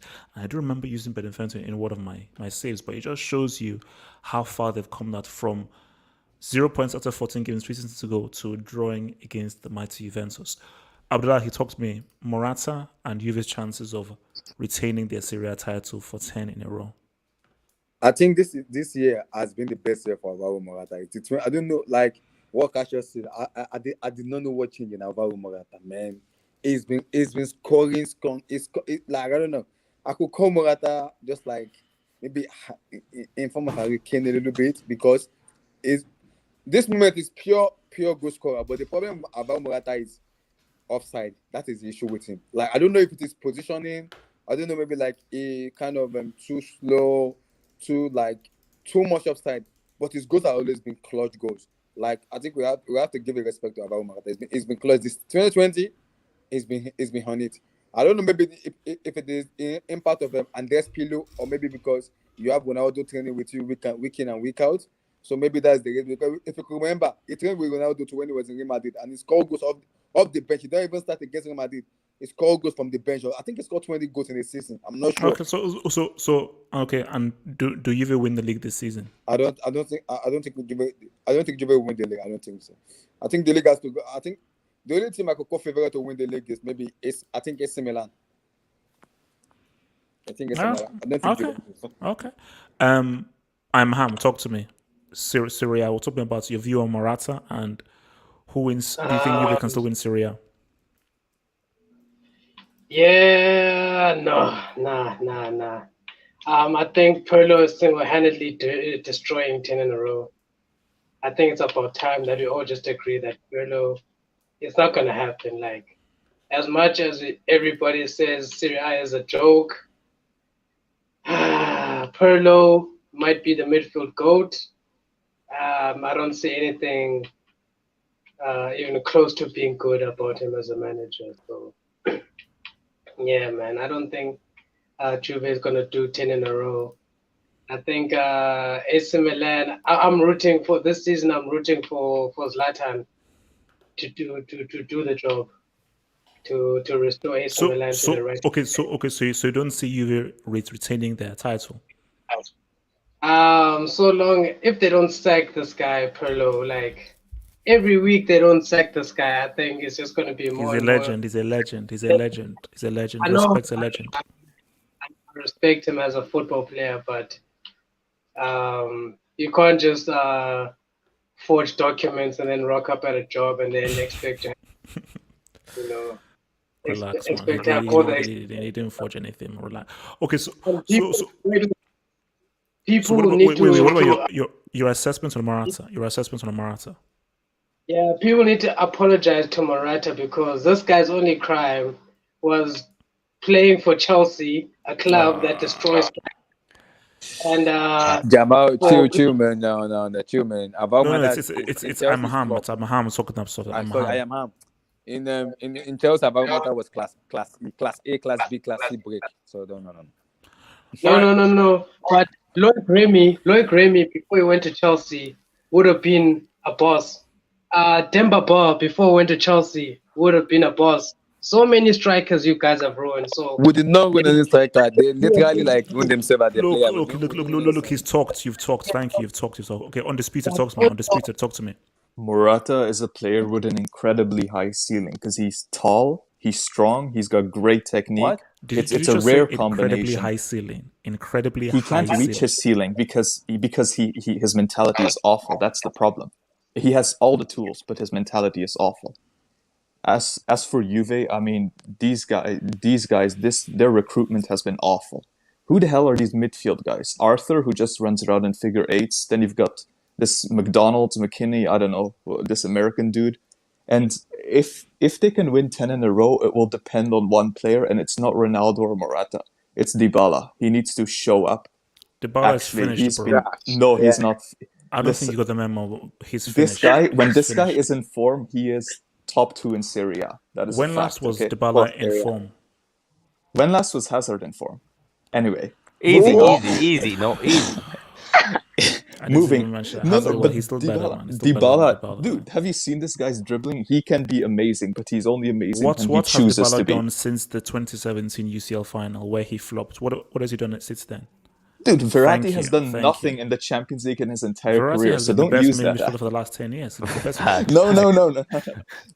If Dybala shows up, they win. If he decides to take another year off, like he did in Allegri's Dybala last hasn't shown season, up since 2017, so I don't know what dude, you're he talking was about. great last season. What are you talking? He was great last season. He was genuinely great Where did think Juve reach in the CL last because he season? was was good injured. in That's the why they got knocked out. He was Ah, injured. If sure. he was fit, they would have probably not won it, but at least reached the semi-final and then lost. to Leon. Yeah, ask Pep about them. Okay, what's it called? The AGM. Talk to me, man. Can you hear me? Yes, we can hear you very clearly, man. Okay. Where do I start with Morata? This guy reminds me of a B-Tech Ali Watkins at this point. You guys are raving on about this guy, and he has 3 goals in 7 games. Like, what is going on? Like, I don't get why you guys rate this guy. This guy's been exiled from Chelsea, exiled from Atletico, exiled from Real Madrid. If Juve's relying on this guy, they're not gonna win the league. That's where I stand on it. I don't think they have the players. I think honestly, this is both Milan's But chances. but bro, they won this 9. How are you betting against a team who've won 9 in a row? I mean, the time's just come. Look at what they're doing. Who do they tie to? I don't see it happening. And again, we have to have a conversation about this. How good was Pirlo really compared to the likes of Modric, Iniesta, and Xavi? I've been watching his tapes. Relax. I've been watching his tapes. We need to have a conversation about that. Maybe you need your eyes checked. So I don't like how is that in dispute? He's the best midfielder of his generation. So and the only reason Juve win this Serie A is because if they win it, it's because of CR7, the goal. That's simply it. That will be the only reason. Who wants to go and hide in Syria? Cool. Does your goal have a CO? Nations League merchants. Does your goal have a CO? Nations League merchants. Does your goal have a CO? Start talk to me. Yeah, I'm looking through the Serie A. Again, this is COVID season. Anything can happen. I can't see them not winning. I'll give it 50-50. 50 they win it, 50 they don't. If they don't win it, it's sort of the players they have, but mostly it's because Pirlo's just not a very good coach. As for Morata, why are we praising this guy? When you guys were talking about him saying, has Morata turned a leaf? I went to check what's going on in the Serie A. And what have I come to find in the Serie A? This is a league where Ibrahimovic is the top scorer, and we're talking about a guy going into Tier 3 when he's the 19th top scorer in that league. He's 19th, HH, and you're talking about putting him in Tier 3 in the Serie A with 3 goals. Listen. Do you know who the top assister in this league is? And also the 5th top scorer? It's Mkhitaryan. Mkhitaryan has also revived. Why is he not in Tier 3? Mkhitaryan is the top assister. He's a Wenger product. Relax. He's got 5 goals and 4 assists. He's the top assister and he's like the 5th top goal scorer. He's doing way better than Mkhitaryan. So why are we not talking about him? And where are Roma? I think Roma are doing quite well as well in terms of the table. So Morata, he's not changed. He's had his chance at Real Madrid, like the guys were saying. He didn't do that well. Went to Juventus. He was all right, but in the end, they thought they could have done better. Well, Real Madrid got him back. They tried it. They gave him another chance. Wasn't good enough. Went to Chelsea, absolute brick, as you said yourself. Went to Atletico Madrid. Most of it, he was a brick. And that's why they got rid of him. And then he went back to Juventus, and he's doing an okay job. I mean, some of the guys ahead of him are Caputo, Giardino, Dos Santos, Jalvao, Simeone, Seriano, just a bunch of names. I've scored way more than him. In Champions League. Morata is balling in the Champions League, man. He scored against. He scored against teams that have got names where they've just taken the alphabet and just stuck them on a page. When I saw him against Barcelona, against Barca. Yeah, they were all offside, but still. Oh yeah, offside, obviously. But offside, when I saw him against Barcelona, he did what I saw him do against Chelsea. Constantly offside. That's it. That's all he's like. Every time I see this guy, the last 3 years, in big games, when he gets the chance, he just always seems to be offside. And I'm not impressed. I mean, he's just a mid.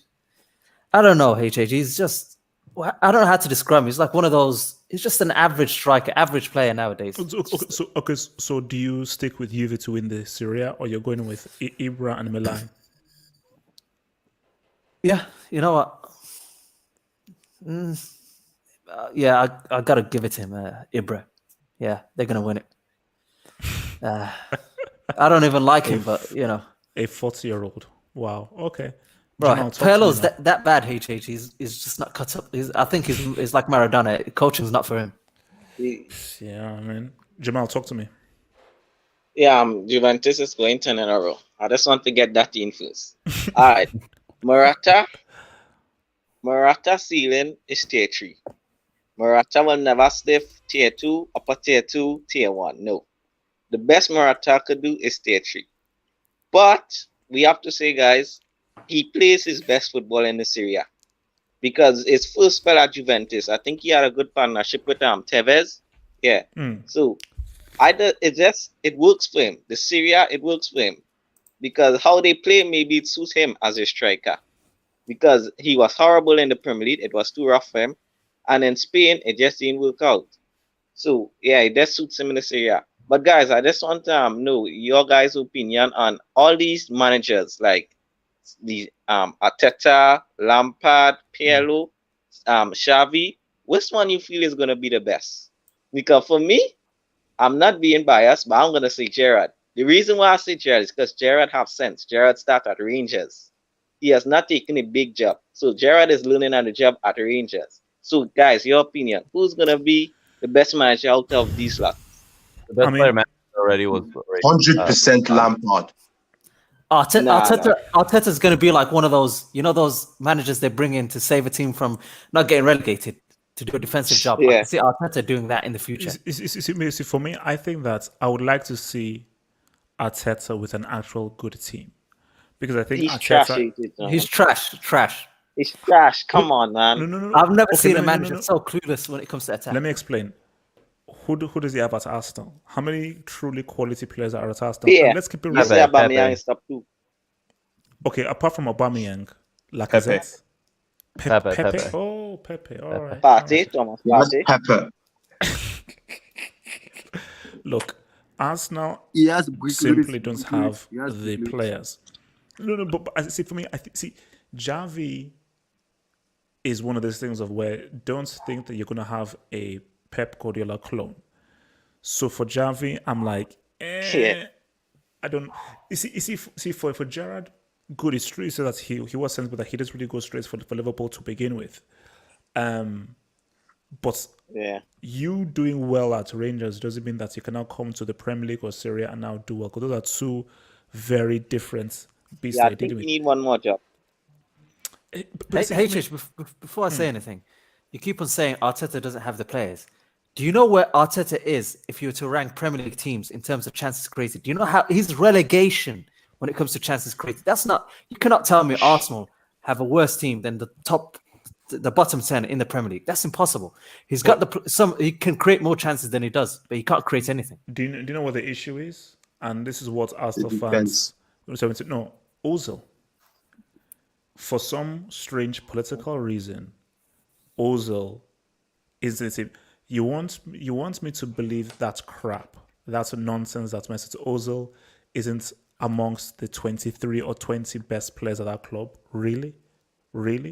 So the very fact that you have a guy with a playmaking ability like Ozil not in your squad because of some weird reason that has nothing to do with football, whatsoever, shows that how much sympathy can I have for Arsenal. Jamal. Yeah, I just want to say Ozil is their best attacking midfielder. And I checked on HH website. He is a class C, he's a class B brick. So Arsenal best player is a class B brick.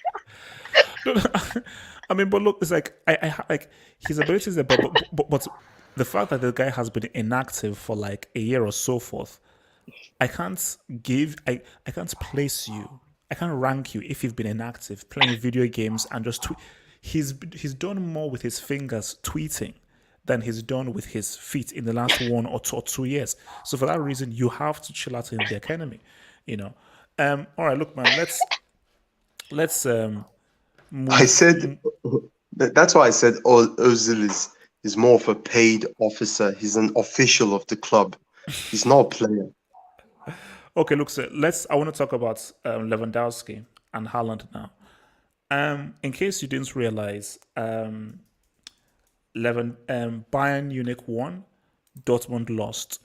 So I think that Bayern Munich are gonna pretty much they're winning this league yet again. I think Leipzig, Dortmund, Leverkusen are just gonna bend over and just take it like men against Bayern Munich. It is what it is. It is what it is. These guys have totally have a monopoly on this league. But I want to talk about Lewandowski because he is currently, I think, the top goal scorer in all of Europe right now. And okay, good. And basically, this guy's consistency is bloody crazy. Are we underrating just how consistent of a goal scorer Lewandowski is? And do we maybe underrate Lewandowski's goal scoring because he's doing it in the Bundesliga? And do you think that's his? What the heck? And wait, where the hell did that music come from? Wait, see, and do you think that is going to now detract from him? So let me come to Gatlock now. So Gatlock, in terms of Lewandowski, do we sort of underrate just how consistent this guy's goal scoring is, and maybe perhaps do we not give him his full credit because he's doing it in the Bundesliga, a league that does not have the same kind of fanfare as a Premier League or a La Liga? First of all, shout out Sturge for this. Saying that Minamino is a winger, but for me, I always use that. I don't give a damn what position is. I look at how a player plays. From how Minamino plays, I think Klopp is going to use him and try and develop him and make him specialize as being a kind of central attacking midfielder and a playmaker and a number 10 for Liverpool. And I think how does this guy wait Brick analysis. How do you find this stuff? Like how do you do that? Brickage exposed. Gatlock, how do you find these receipts? The Wikipedia on you, HH. Bro, Eye test never fails. The eye test never fails. Also, that wasn't my voice, man. That wasn't my voice, man. Gatlock, answer the bloody question. It's not that hard. You say a lot of shit, so it's very easy to find your stuff. Gatlock, answer the bloody question, man. Anyway, yeah. Sorry, what was the question again? Lewandowski. Yeah. Lewandowski. Do you think that we sort of underrate just how lethal of a goal scorer he is because he's been doing it in Bundesliga, and we only appreciated him when he sort of did what he did in the CL this season? Yeah. I think he's underrated. I remember him scoring a lot of goals, and people kept on saying Benzema or Suarez are still better than him just because he's doing it in the Bundesliga, despite the fact that he was replicating in the Champions League as well. The only issue is that recently he hasn't really been, except for last year, of course, he hasn't really been performing in the knockout stage of the Champions League. But overall, throughout last decade, he's been clinical, even in the knockout stage of the Champions League. And but he didn't score in the semi or the final though. He scored in the semi last year. Although I know it wasn't irrelevant. Oh, sorry, he did. Yeah, he did. Yeah, he did score in the semi last year. So yeah, you see that's the funny thing about his goals. They are very easily forgettable because of they are not at clutch moments. Mm-hmm. Basically, that's the reason why. Like you can't forget someone like Drogba's goals or Ramos's goals. Those kind of goals. You can forget those kind of goals. Or Cristiano's goals. Yeah, Cristiano goals. So you see, this is the thing about Lewandowski. The fact that the way I rate players as strikers is your clutchness and your consistency. There are far more clutch strikers than Lewandowski, but he is more consistent in that way, and that's what makes him elite. He's very consistent. He's a threat up front, and he may not be the clutchest striker you find, but he will put in a performance for you. He will scare other defenders. I remember in 2017 when they played that first leg and he was injured, how rubbish Bayern Munich looked in front of goal, despite the fact that they were scoring so many goals, just because he was missing. That striker presence in Bayern Munich was missing because of him. So yeah, he's a great striker, and yeah, I think he deserves a bit more respect. I know people don't put much respect to the Bundesliga, but let's be honest. But I mean, what is nonsense? Jota is far much better than overrated Lewandowski. First I off, don't even know why you pay attention to people like this. Like, no, I because mean, I like just to make an example of just arrogant nonsense. But please continue. yeah, well, so yeah, like you see now, Gladbach, what are they doing in the Champions League as well? Dortmund, same as well. So it's one thing to play against all these teams and perform. Another thing for them, people to just be like, okay, you don't perform, and you just, because everything people say about Lewandowski is just nitpicking basically. So yeah, I think you do well if you went to like a Real Madrid. I think you improve them because no offense, Teletubbies ain't doing anything. Benzema is the only person. In fact, Benzema's efficiency is not mostly goal scoring, but he's not. If he ain't there, nobody's scoring for you. Jovic ain't doing anything. Relax. No, let's be honest. Real Madrid ain't the Real Madrid of old. And ice cream. So yeah, but the problem now is that Lewandowski is 32, so him going to Real Madrid would be like what, turning 33. I don't know if that will work out well. Haaland is the guy we should look at now. Okay, no, and we'll get to Haaland. We'll get to Haaland. Before I come to thingy, first says Gatlock, the receipt merchant. I would like to say Gatlock, the receipt prick. That's I think is a better term. Can you do it in the UCL semis? No, he bloody well can't. Oh God, what's this? Yes. Oh no. Easy. Just chill, guys. Chill. Easy. What is this? What is this? I'm not saying it's back. But the insults, the absolute insults.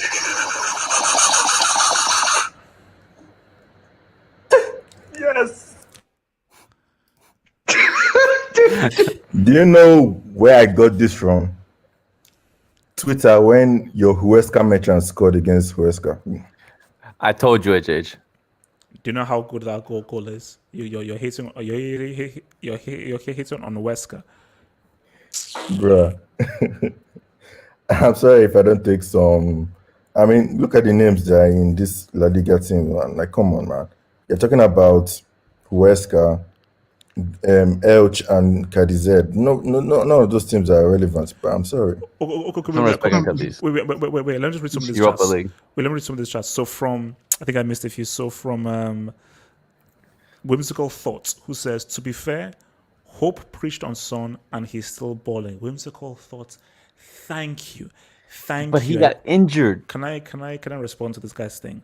Son and what's it called? My Son and Ziyech are the two best players in the Premier League. Who vouched for them? Me. Thank you very much, Whimsical Thoughts. Thank you. You know who the coach is. Did he not get injured during that Amazon video? From Red Devil Studio. Now we know what will happen. From Red Devil Studio. Who is better in 2020? Zad or Red Devil Studio? Daniel James, I think is what he said. Red Devil Studio. This guy. Who is better in 2020? Zad or Dana James? I think it's There's Daniel only James, to one be fair. clear answer. I mean, based on the eye test, I think Daniel James passes. Red Devil. Hazard. There's only one right answer. Red Devil. Red Devil, watch your step. Be very, very careful. You're talking about a World Cup best player. You're guys back who won the award for best player at the World Cup. Please. Okay. He is World Cup best player. Never, ever, ever say that trash ever again. Please no. Please no. Bro, the next time we see Hazard, he might be playing for Inter Miami. That's not happening. Chill. Hazard will return. Relax, chill. Or Galaxy. I have hope. I'm like, mute your mic. AGM, talk to me, man. Lewandowski, do you feel that he's underappreciated based on what he's doing as a striker? This guy, he's very good. I think he's better than Ibra. I think his legacy will not legacy, but overall as a player, will go down as a better performer than Ibra. He gave me a CL, which is all I asked for. This guy's a very good player, and he's still doing it at this age. I think his play style, he can go a little bit longer. At the end of the day, this guy's just finds goals. The only question I had prior to him winning the CL was, can he do it in the Champions League semis? Can he do it in the final? I still have doubts that he's not a big game player, but I mean, at the end of the day, he won it, and I gotta give him his props. It's something that your fake GOAT hasn't done. But yeah. Oh, best player at the World Cup. Yeah, I get it. No CO. Yeah, World Cup best player. Jamal, talk to me, man. Lewandowski, should we appreciate him more, man? Based on just how consistent he is with his goal scoring. Yeah. No, this guy he's good. He's world class. The reason why he gets so much hate is because, guys, the Bundesliga is so one-sided. All the goals we scored, guys don't rate it. If he was doing that for Real Madrid, Barcelona, Liverpool, Manchester City, they would have said Lewandowski is easily the best striker in the world. Guys still do say that, but they say Bundesliga. So that's why. But yeah, but Gatluck, can you get the video that got HH say Salah should win the Ballon d'Or? Can you get that one, please? Get that one. Ignore that request. Win Ballon d'Or. Gatluck, ignore that request. Gatluck, ignore that request. I'm ordering you to ignore that request, Gatluck. I'm ordering you to ignore that request. Thank you. Abdullahi, talk to me, man. Lewandowski, do you think that we should really put him in as one of the best strikers of his generation, even ahead of Benzema? That we need to give him a lot more love than we do as a goal scorer. Easily, you need to put him as an Osman. Easily, he has already proven us wrong. He has already won the Champions League, so you have to rate him high. I really don't understand why people say best strikers in the generation of football right now. Robert Lewandowski. Abdullahi. Did he say horseman? What did you eat? That guy has break analysis. What did you eat? Abdullahi, did you just say horseman? Remove the stuff from your mouth. Wait, Abdullahi, did you just say horseman?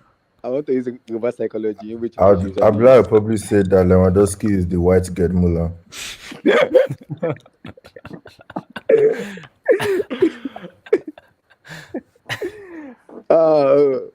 Okay. So I think Lewandowski is for me like people doesn't rate him that high, in which other people like we get other like Suarez, Karim Benzema, and the other guys. But I think we need to respect Lewandowski and what he has done in the football. People kind of say he went too much Bundesliga, like in German merchant and everything. But he has won the Champions League. He has already proven in Europe that he can easily do it. Like my worry with Lewandowski is like in those big games, like let's see how consistent he can be in those big games. He can just show up in most big games, then we can easily have a conversation about. But at the moment, like I think he needs to be rated highly. Okay. Storch, talk to me. Lewandowski. Yeah, Lewandowski needs to get more respect in football. Incredibly consistent player. There's two issues for me with Lewandowski. Number one is his moments in finals. He hasn't really had that many moments in finals. That's what sort of, when you think of Lewandowski and you think of his greatest moments, first things that pop in your mind is the 4 goals against Real Madrid and what was it? 9 minute, 5 goals, was it? Yeah. Something like that. Yeah. That's what pops in your mind. There's not really, when it comes to finals, there's nothing that pops in your mind. And the second thing is, it's like how many winning goals has he scored in a final? Yeah, like nothing really. That's not, you don't remember that many moments of him, but as a goal scorer, very consistent. Number 2 is marketing. It's how a player markets himself and how many people he appeals to. I just feel that I've always felt this with Lewandowski for whatever reason. He's not a guy. I've noticed a lot of football fans, he doesn't really appeal to them. Like everyone respects him, everyone knows he's great. But there's just something he lacks, a certain swagger that he just doesn't have. I've seen huge fanboys him when it comes to Suarez when he was doing his thing.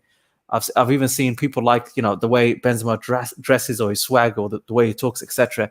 But with Lewandowski, outside of the football, even though he's like the biggest player from Poland, right? Even then, I don't see that much people of that following. He reminds me, it's like a situation with Mane and Salah. And I always say this. Mane could have a way better season than Salah. At the end of the day, he'll never be more popular. And that's because Salah is just that iconic. He has a certain following and aura that Mane can never get. And that's the issue. That's marketing. Egyptian icon, like Jujuman would say. It's the marketing. It's the marketing, HH. That's one of the things I've noticed Lewandowski lacks. Even on YouTube, I've recently, when I try to find, Lewandowski, his highlights, I feel like people don't even bother putting this guy's highlights in a proper package. Every time I go to his highlights, it's just goals. I don't see any of the skills he does, any of his great touches. But when I see other strikers, they put all their best clips in there. I just feel, I don't know. It's marketing. It's marketing. That's what. Look, there's nothing he hasn't done that Suarez hasn't done. Nobody's gonna. When it comes to finals, there's nothing he hasn't done that Suarez hasn't done. But yet Suarez, marketing all of that, he's got it on his side. Even though Suarez has scored in the final, though. No, but I mean, like, the difference is so small. And I don't know, it's weird because Suarez has bitten people. He's been more controversial. Yet I feel like his marketing is just way bigger than Lewandowski. Stoch, can I ask you one question? Yeah. Who would you trust? You need a goal. You need a goal in 10 minutes. Who do you trust, Lewandowski or Suarez, to come clutch? Which Suarez? Yeah, which Prime Suarez? Prime. Clutch? Yeah, both in their prime. Well, you need a goal in 10 minutes. Who do you trust?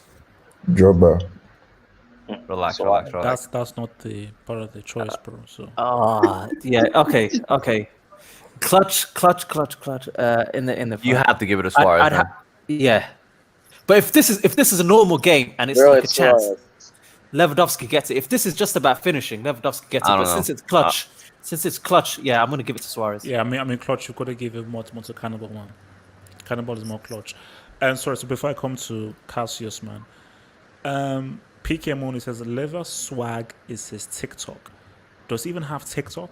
I didn't even know that Lewandowski had TikTok. Yeah, he's a TikTok Terminator. Oh damn.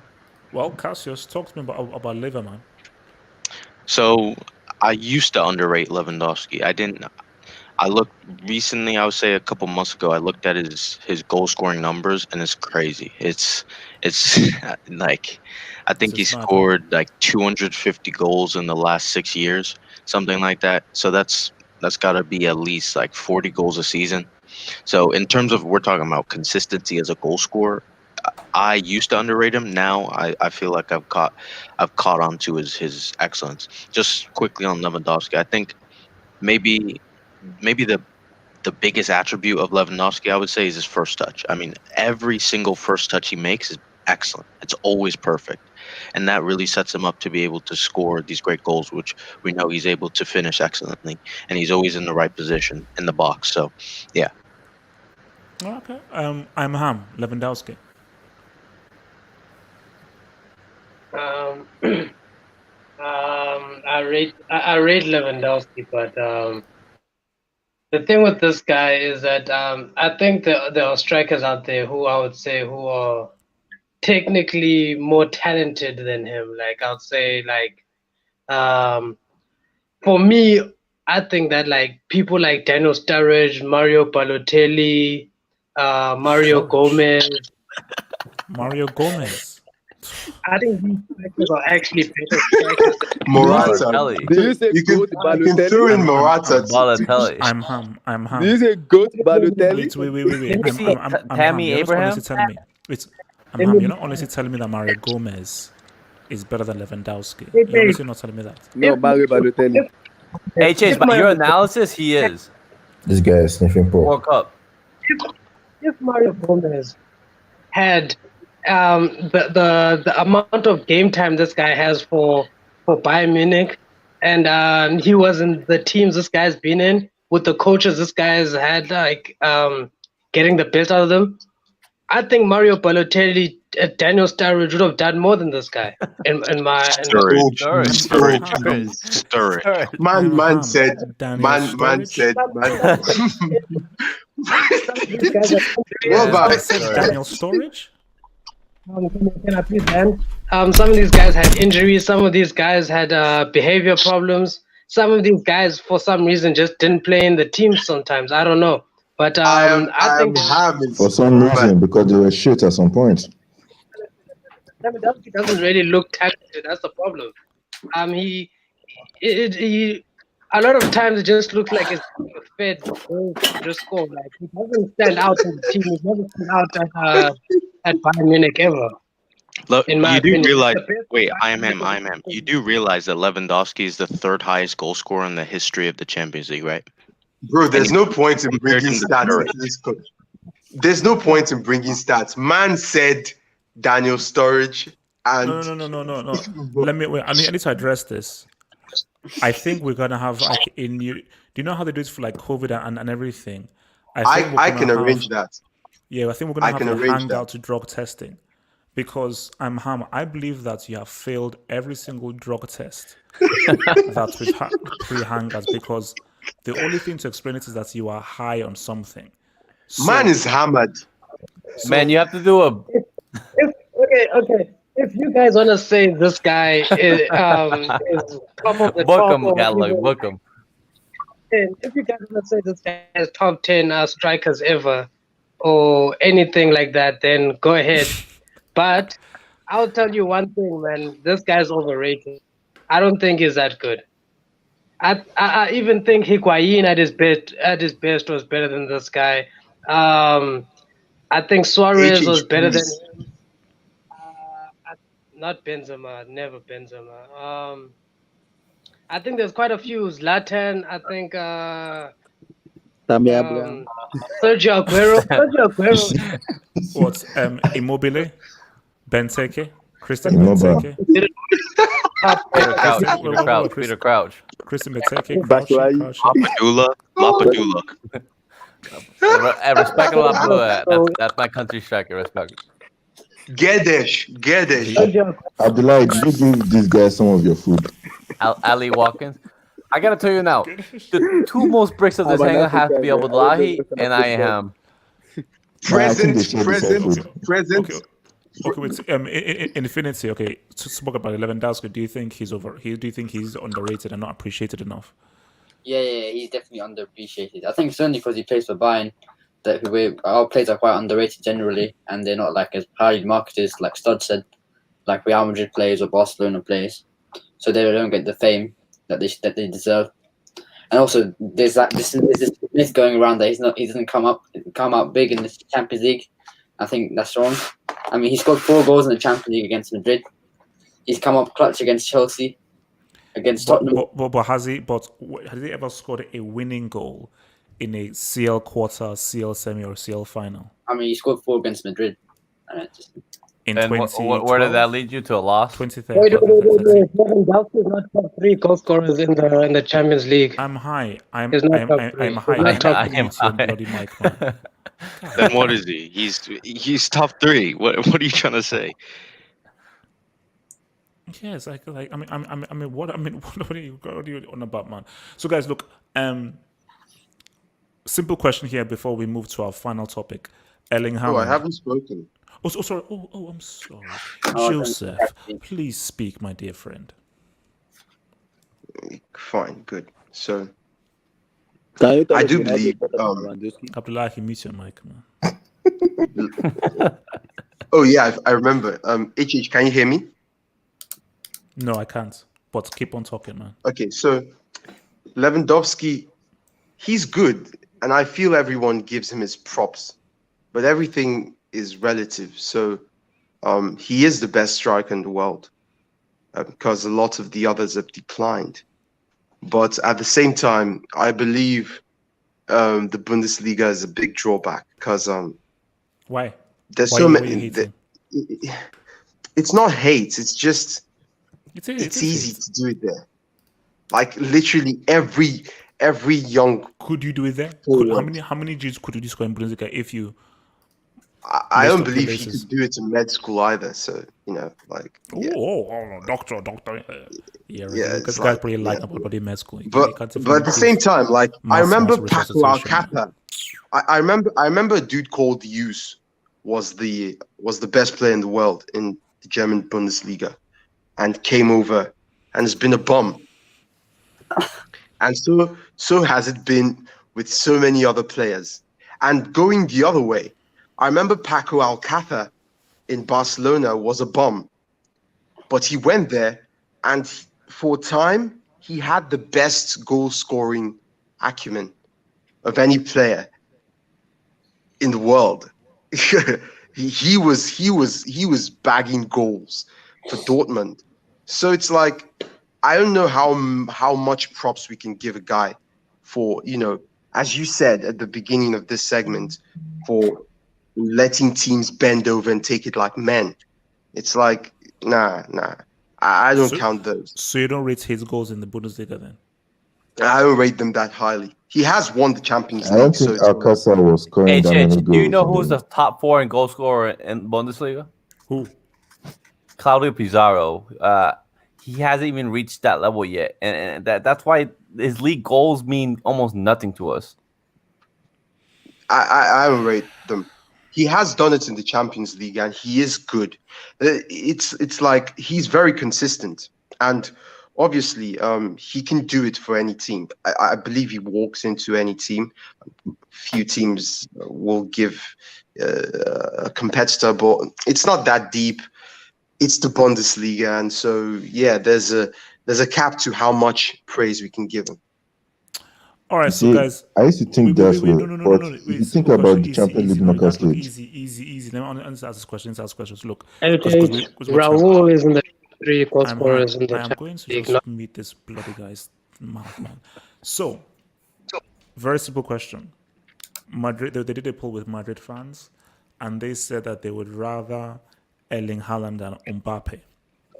So the question is this: if Erling Haaland was to move to Real Madrid, you're prodigy, bro. look, Madrid fans don't have brain. They don't have brain. So Really? I'll come first to the Was he not AGM. inducted recently? Hey, let me land. So to AGM, do you feel Erling Haaland to Real Madrid, he will be a success, an instant success for Real Madrid if Haaland was to move to Real Madrid? I can see it right now. Just imagine this: Vinicius on the left wing, Haaland in the middle, Odegaard on the right wing. Quadruple minimum. I rate Haaland more than Mbappe at this point. What we need is goal scorers, and Mbappe won't deliver us. I'd rather just start at the current form. I'd rather start Vasquez over than Mbappe. Excuse the me? current form, Lucas Vasquez or Mbappe in current form. Yeah, AGM, in that your front 3, where's Hazard? Hazard, he's in the clinic in the retirement home. Wow, okay. So that's HH's fault. HH put him there. Carry on though. I'd rather take Haaland or Mbappe. Mbappe, he hasn't showed up. HH, be honest. And this guy's worrying me. He's worrying me. The question is how much of a success do you think Haaland would be if he was to move to your club? Oh, he'd be instant success. But the thing is, will Saddam play him? That's my worry, because he's not French, he's not Algerian, so I don't know. Shouts to your boy, man. Okay, what's it called? Let's go here to Cassius, man. Haaland, if he was to move to thingy, does he say what's up? Yeah, I think so, because I mean, Haaland really doesn't really do that much in the game, but he scores goals.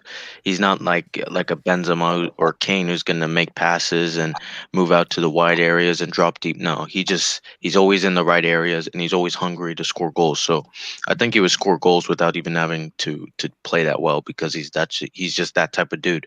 I think he scored more goals than he's played games over the last year and a half. So do you think he'll have, like, not the same, but a similar impact like Cristiano in terms of how many goals he'll score for Real and those goals leading to CLs? No chance. No. What are we?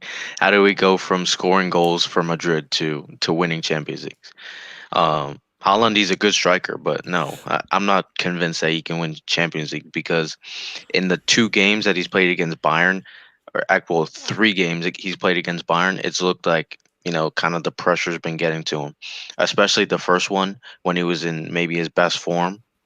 Well, maybe you could debate about that, but he was in really good form, and he had a couple of half chances that he just, if it was against Cologne or Werder Bremen or Hoffenheim or Hertha Berlin, he would have just shot it first time. But against Bayern, he takes an extra touch and it kind of gets away from him, and it's not as smooth. So I'm not sure if Haaland is.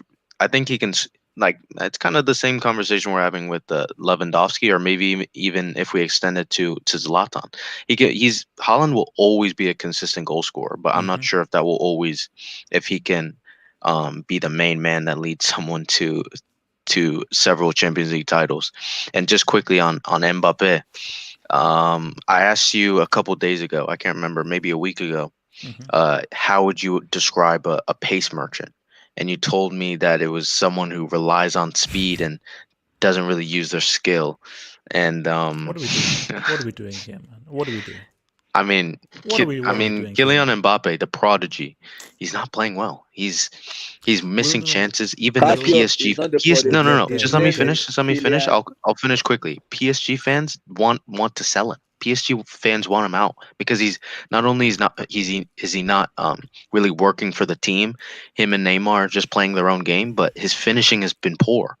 And there was one moment where he was one-on-one with the goalkeeper, and he does almost the exact same dribble around the goalkeeper, and the goalkeeper figured him out. So, not only is he getting figured out, but when he has other chances to shoot, his shooting isn't that great.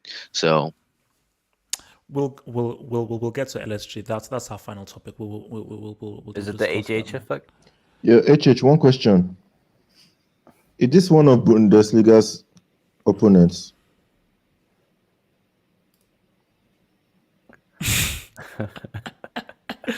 It's Cologne with a K. Okay, it's a Cologne with a K. Have some respect. Okay, guten Tag. Have some respect, man. Jamal, talk to me. Look at this useless gadlock, man. Jamal, talk to me, man. Haaland, if he goes to Real Madrid, is that the marquee signing that helps Real to a CL along with Hazard? Yeah, since we're on the topic of Erling Haaland, I just want to congratulate him for outscoring R9 in the Champions League. I think he passed Jamal. Jamal. Sorry, let me rephrase that. So, Jamal, the question is, what is the impact Erling Haaland will have on Real Madrid? Maybe I wasn't clear. Let me just say. So, Jamal, the question is, how does the impact Erling Jeremiah Haaland will have on Real Madrid? I don't need you to mention anything about the Champions League. Thank you. Please continue. Yeah, I think he might flop at Real Madrid because guys, you have to remember, Real Madrid is just not a talent thing; it's a mentality thing. That badge is heavy, guys. That badge is heavy because I remember a certain Luka Jovic. I'm not saying he's as good as Haaland, but everybody said Jovic was the guy. Jovic's gonna do this. Jovic's gonna do that. The guy's a classy brick. So, guys, that Real Madrid badge, it's heavy.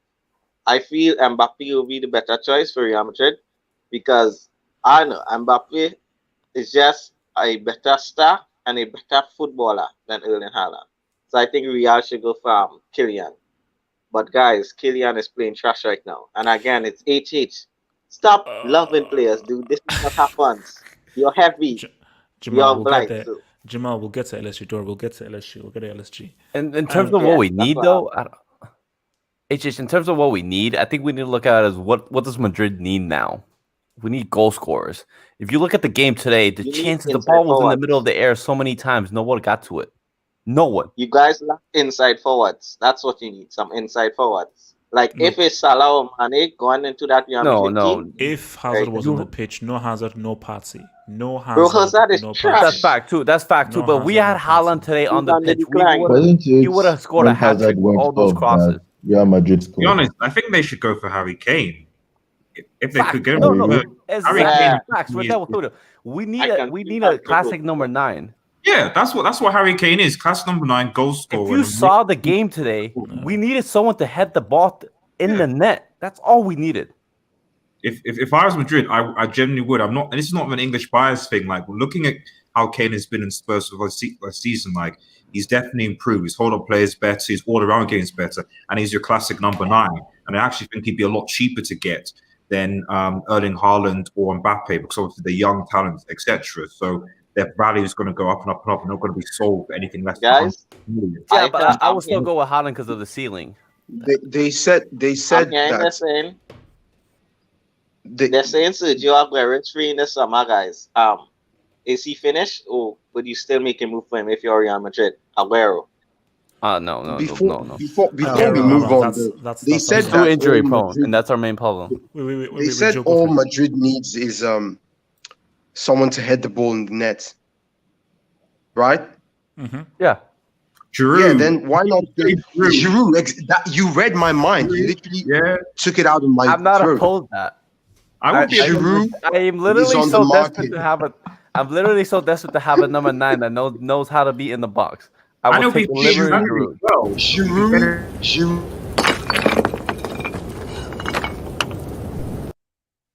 With all due respect to Olivier, Aren't you Real begging for him Madrid, to start you have tomorrow? some standards.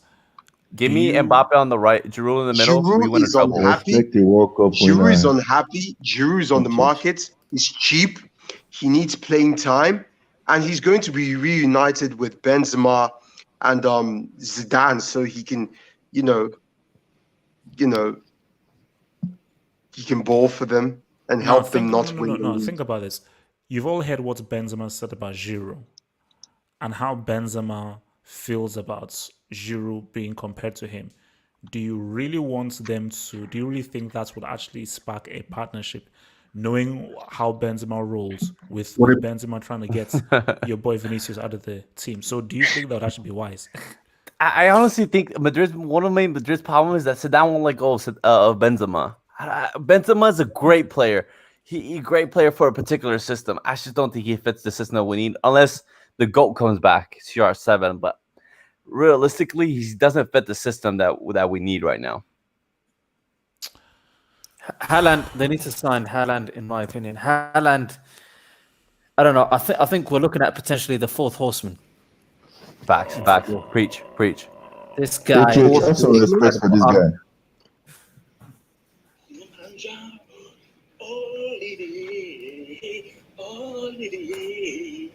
That mustache.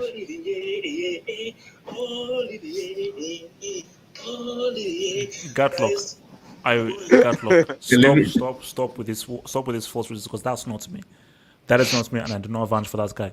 So, Okay, it's true. I don't think that's you. The guy has hair a little bit up there. So, Storch, can you please continue, please, Storch? Yeah, like I was saying, Haaland is potentially the fourth horseman in football. But how do you? But that's impossible because he can't win the World Cup. You need a World Cup to win to be a horseman. So how can he be a horseman without the World Cup? I think he can win a World Cup. I think he's just that good. I've never seen Norway. At first, I thought he wasn't going to be that good, but he reminds me. With Norway. Yeah, I did. But then I realized I was being influenced by your logic, and I had to get rid of that. I've thrown that in the bin.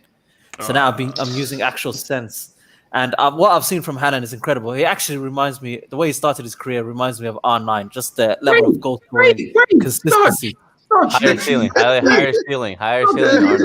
Yeah, cussing Erling Haaland. I remember his hangout. This was even before this year. You're calling Haaland a bum. You said Neymar was the be-on end-all, and then Neymar flopped. Where did this come from, stud? You were literally trashing Haaland. Honestly, I didn't think at the time I was saying that I didn't think Haaland was going to be this consistent. But now he's this consistent. I just have to be honest. This guy is said I use HH psychology, reverse psychology. So you should know that it was copying HH. Oh, sorry. It was reverse psychology thing. Sorry, my bad. I'm just joining the stream, man. I'm lost, man. I'm lost. But go on, stud. Yeah, like I was saying, I think Haaland. I could see him potentially. So I can see him breaking all of Ronaldo's records if he goes to Real Madrid. All of them. How old is he? Nah, no, I'm not relaxing. He's only 20. Relax. He's only 20, and this guy's a monster, man. He could do it. I can't even see a ceiling. He's just that incredible. Don't insult the GOAT. That's all, guys. While we're discussing this, Abdullah, he said Haaland's going to Chelsea anyways. He's going to go play with Mason Mount. That's what he wants to do. That's what I heard. Haaland isn't going to Chelsea. Abdullah is talking complete and utter rubbish. So what are we saying? Champions League treble for Real Madrid. 3 peats. For Chelsea, with Yeah. Mason Mount. For Real Madrid, well, if Haaland goes to Real Madrid, Champions League is a possibility. For course, it's a possibility. Like, Haaland is still an average player. Technically, he's still garbage, and he does seem a bit brainless in how he plays. But one thing I Brainless. He's got the highest IQ in football. Are you kidding me? Storage reverse psychology doesn't work on me. I invented reverse psychology. Is Salzburg the team with that overrated dude called Haaland? Yes, Or is that the other team? Overrated? Oh, so this is the hype beast team. Oh, very interesting, man. Oh.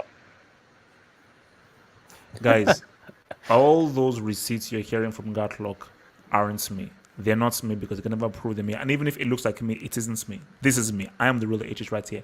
And I'm saying that for all Are of you for twins? Haaland, yes, I have a twin. If Haaland goes to Real Madrid, it is all dependent on this. Because if he goes to Real Madrid with Zidane, he's not sniffing that pitch because Zidane will play Benzema ahead of peak R9 and peak Pele. That's a fact. Okay, like he's Benzema is starting ahead of the greatest strikers of all time because he was. It's that's what it is. It's an Algerian thing. So Haaland must only go when Zidane leaves. That's the only way that way he'll go when Zidane leaves, and somebody will not look ahead of Benzema because if he goes there, you can't be a with thing, you what have to we've start to strike. seen from Benzema in the national team and against Vinicius in the hallway, is it outlandish to think that Benzema might have threatened Zidane? No, Joe, I don't think you know who Zidane is. He's Zidane gonna is release an the alpha. tape. He's gonna release the tape. He's got all the Benzema's tapes. extremely petty, man. Look, I think you don't know who Benzema is. I don't think you know who Zidane is. Look, Joe, Deschamps Joe, is so Joe, scared Joe, of Benzema Zidane, no, that he Joe. rather rides with Giroud. Joe, Zidane headbutted a guy in his chest in a World Cup final. I don't think that's a guy who really succumbs or bows Fair down to point. anyone. Okay, so please let's be real. So Red Devil, do you want to speak on this? Haaland to Real Madrid. How do you view that potentially move? I think with stars, I don't think it's gonna happen full stop anyway. Because Why not? Just because the nature of Dortmund, like we, as a United fan who got bantered the whole Sancho thing and Dortmund not wanting to let loose for like 120 million or something, let alone Erling Haaland who signed 1 or 2 years afterwards. He's on a long-term contract with Dortmund, and Dortmund. That's the release clause.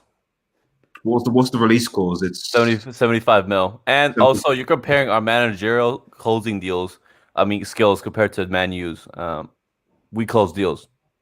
I know you close deals, but I'm talking about the context of like the current pandemic situation that we're in and the amount of money that all these clubs have. I suspect that Real Madrid, like most big clubs, have been losing money. We made over 200 mil on transfers last transfer season, by the way. We sold the whole book, and we had a bunch of loan players. Hakimi, James. The list goes on, really. We sold a bunch. Reguilon.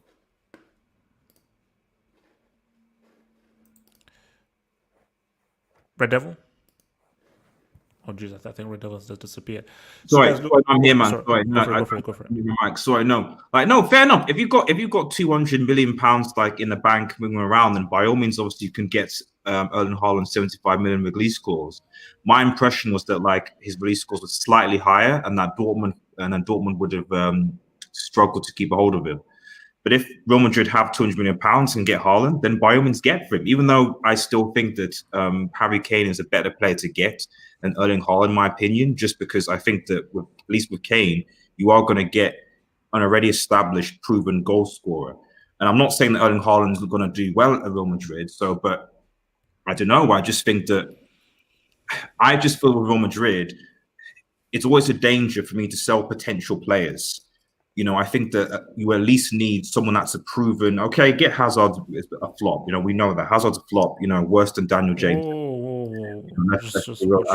Class A. Daniel James, same stats as Hazard in 2020. Make it as you will. Daniel James is trash. Don't ever mention the same breath stats. as, Same stats in 2020, man. Same stats. So, but no, that's why I just feel like. I feel like Haaland is a solid player, but I just still think it's a potential signing. And I think that Madrid, looking at them needing an actual proven number 9 goal scorer, I think should actually go for a proven number 9 goal scorer and not a potential goal scorer. If that makes any sense. That's just my opinion. All right, now, guys, I think it's time for us to address this.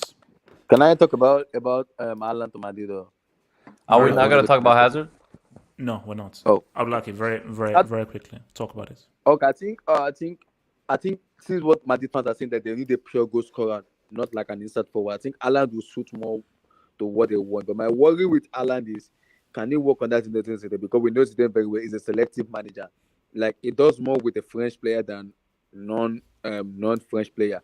So that's the issue with Haaland. If he goes to Haaland, maybe he goes to Madrid with record signing of like 100 million or 200. Now, is he gonna sit on the bench is he gonna play the Benzema, or Benzema is gonna sit him down? He has to be the manager, because if the manager doesn't want him in the club, then I don't see where it's gonna work. Yeah, the Madrid fans may want Haaland, may want this, but what if Zidane himself doesn't want Haaland? What if he doesn't want it? So we have to be very be very assured of what the manager himself wants before we can say we want this player, want this. What if Zidane said I don't want Haaland? Then was it? But Zidane is not always going to be there. It could be a different manager that comes in. So. That's what I'm saying. Big thing, just in this moment, I always think, especially these days, I think increasing is a bit of a risk to get like young players that are between 19, 20, 21 that have had 1 or 2 maybe good seasons, that buy into the hype, they're really overhyped, that go to a big club where they feel they've made it and don't necessarily feel they need to perform, and potentially seeing this with Kylian Mbappe. You know, sometimes it's actually better to get a player who's actually proven it over a considerable period of time and got to that level than some of these younger players coming in that are like have a 1 or 2 great seasons, get hyped, feel on the FIFA cover, think they've made it, and then feel that they need to drop off. And that's where I think potentially maybe the danger might be of someone like Erling Haaland, as we're seeing with Kylian Mbappe right now. Exactly. That's what I'm heading to. Maybe if Madrid sign, if Zidane leave Madrid, maybe another manager that comes in. Haaland isn't sniffing Man City. All right, Haaland is not sniffing Man City. Relax. Neither is Messi, neither is Haaland. Okay. It's possible to walk with Ferran Torres. Walk with Ferran Torres. Okay, no. Look.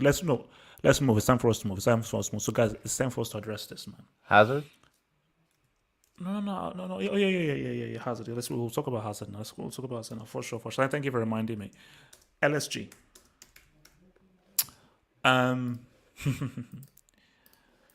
So they drew against Bordeaux.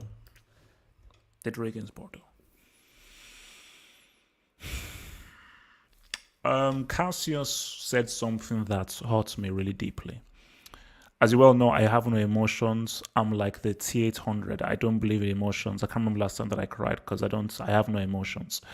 But Cassius almost pushed me towards the edge of a tear in my eye when Cassius used the absolutely disgusting term known as a pace merchant. Now, if not for my intervention, Mbappe would currently be a Class E break.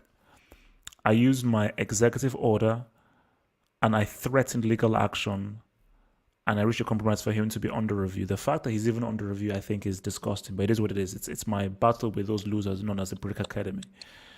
I'm looking at LSG right now, and these guys are I believe it's over. It's finished. The honeymoon is done. What you're seeing are just a bunch of talented, overpaid millionaires just prancing about. And my thing is that Mbappe, my God in heaven, do you not realize where you are at?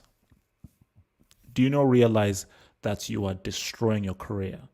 And the thing with Mbappe is that the reason why the issue with Mbappe is he's young and he's surrounded by idiots who are just using him.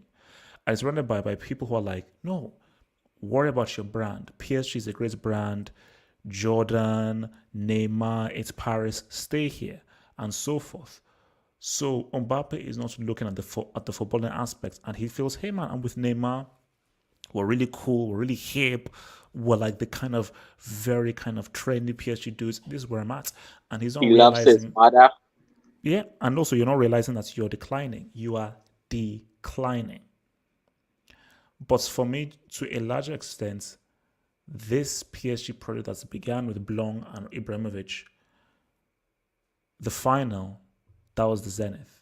After that, so Cassius, talk to me, man. LSG, man, is the project finally finished? Is this over, or do they just need a proper manager?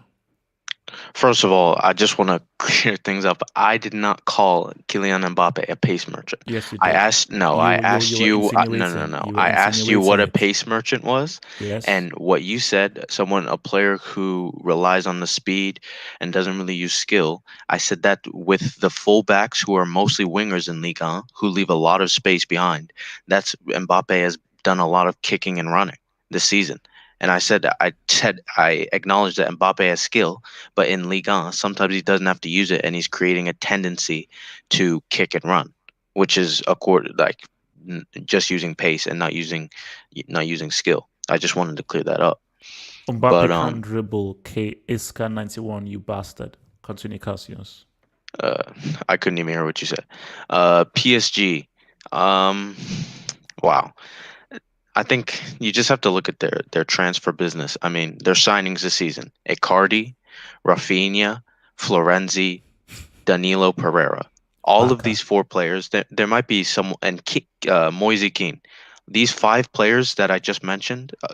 Icardi was signed on a permanent transfer, but the season before, he was on loan. And the 4 other players that I mentioned that are new players for PSG Rafinha was on a free transfer. The other 3, I believe, are on loan: Keane, Florenzi, and Danilo Pereira. So the whole project is really stalled, especially when you're signing these players. I mean, yeah, I wouldn't say it's.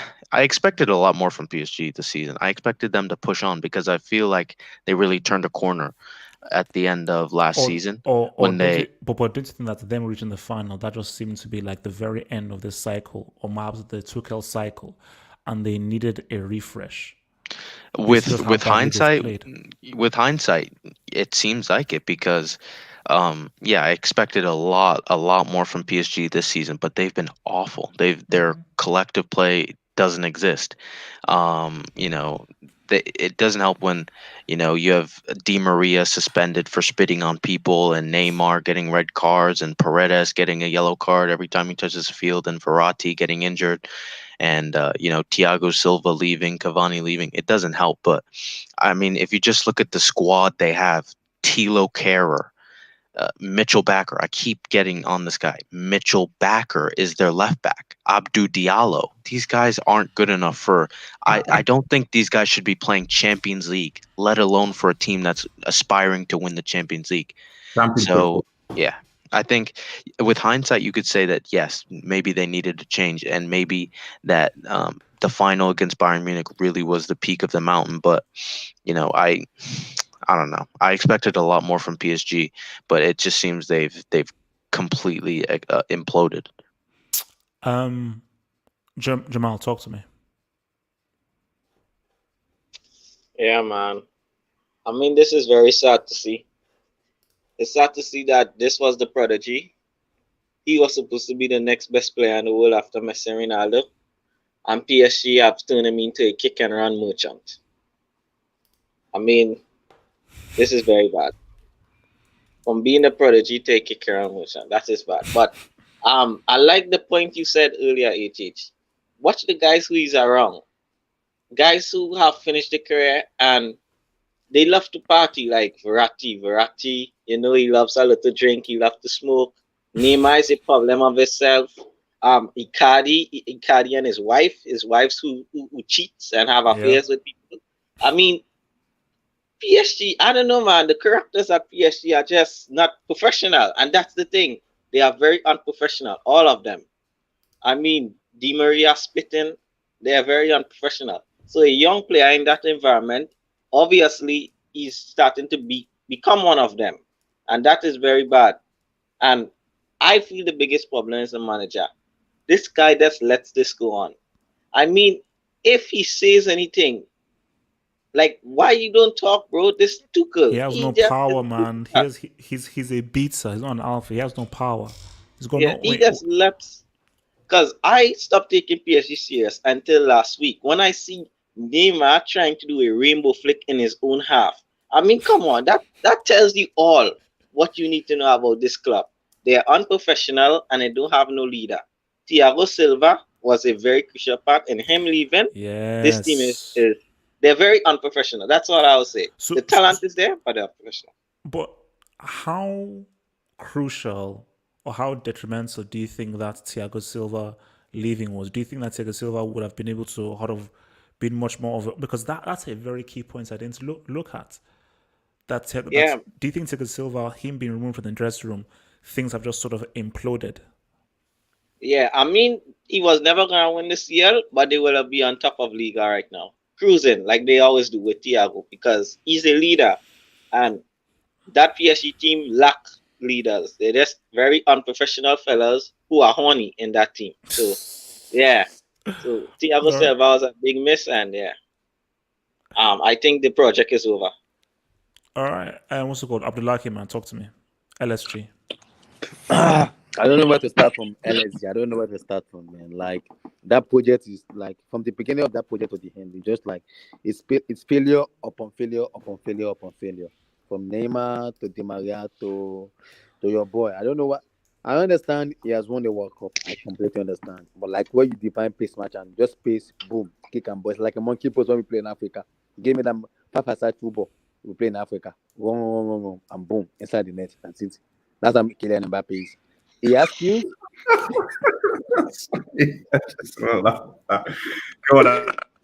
He has skills, but his skills is not useful in PSG. And the funniest part is like, you see, when I compare Mbappe to Mario Balotelli, everybody laugh. People call him Niaga, I call him Black Mario Balotelli. There's a reason for that, because all he has is pace, run. Until he leave that PSG and go to maybe like, I wouldn't even say to go to. I would tell him to go to Liverpool now, because that is where Abdullahi, stop. Do you know why we laughed at you when you said Black Balotelli? Do you know why we laughed? Balotelli has skills. I mean, this man has talent. So Mbappe to has talent. Stop. He's joking. He's joking. There's no way he doesn't know HH. But let me just test. So Abdullahi, why do you think that we laughed when you called Mbappe the Black Mario Balotelli? Why do you think that we laughed? Use brain. Abdullahi, I'm gonna shush, guys. Everyone shush. I'm like, why do you think that we laughed when you called Mbappe the Black Mario Balotelli? I was only joking when I call him Kylian Mbappe the Black Balotelli, because I know Mbappe has skills and he has talent. I was only putting it out because the way you. This guy's one of your co-hosts in one of your other podcasts, by the way. Forget about 2000 World Cup. Forget about 2000 World Cup. Forget the way HHG player like Azad, player like Son. Are you sniffing, Abdullahi? I'm like, one last time. I'm like, just listen to what I'm saying. I'm like, do you know why we were laughing when you called Mbappe the Black Balotelli? Do you understand why we were laughing at that? Because Mbappe is black, though, so it's not. Yeah. There we go. Mbappe is black. Thank you. Yeah. Because Mbappe is black. I know. Where do you find these people, AJ? You know, you could have said the light skin Balotelli. I believe the problem with Kylian Mbappe is he needs to leave PSG. I don't know.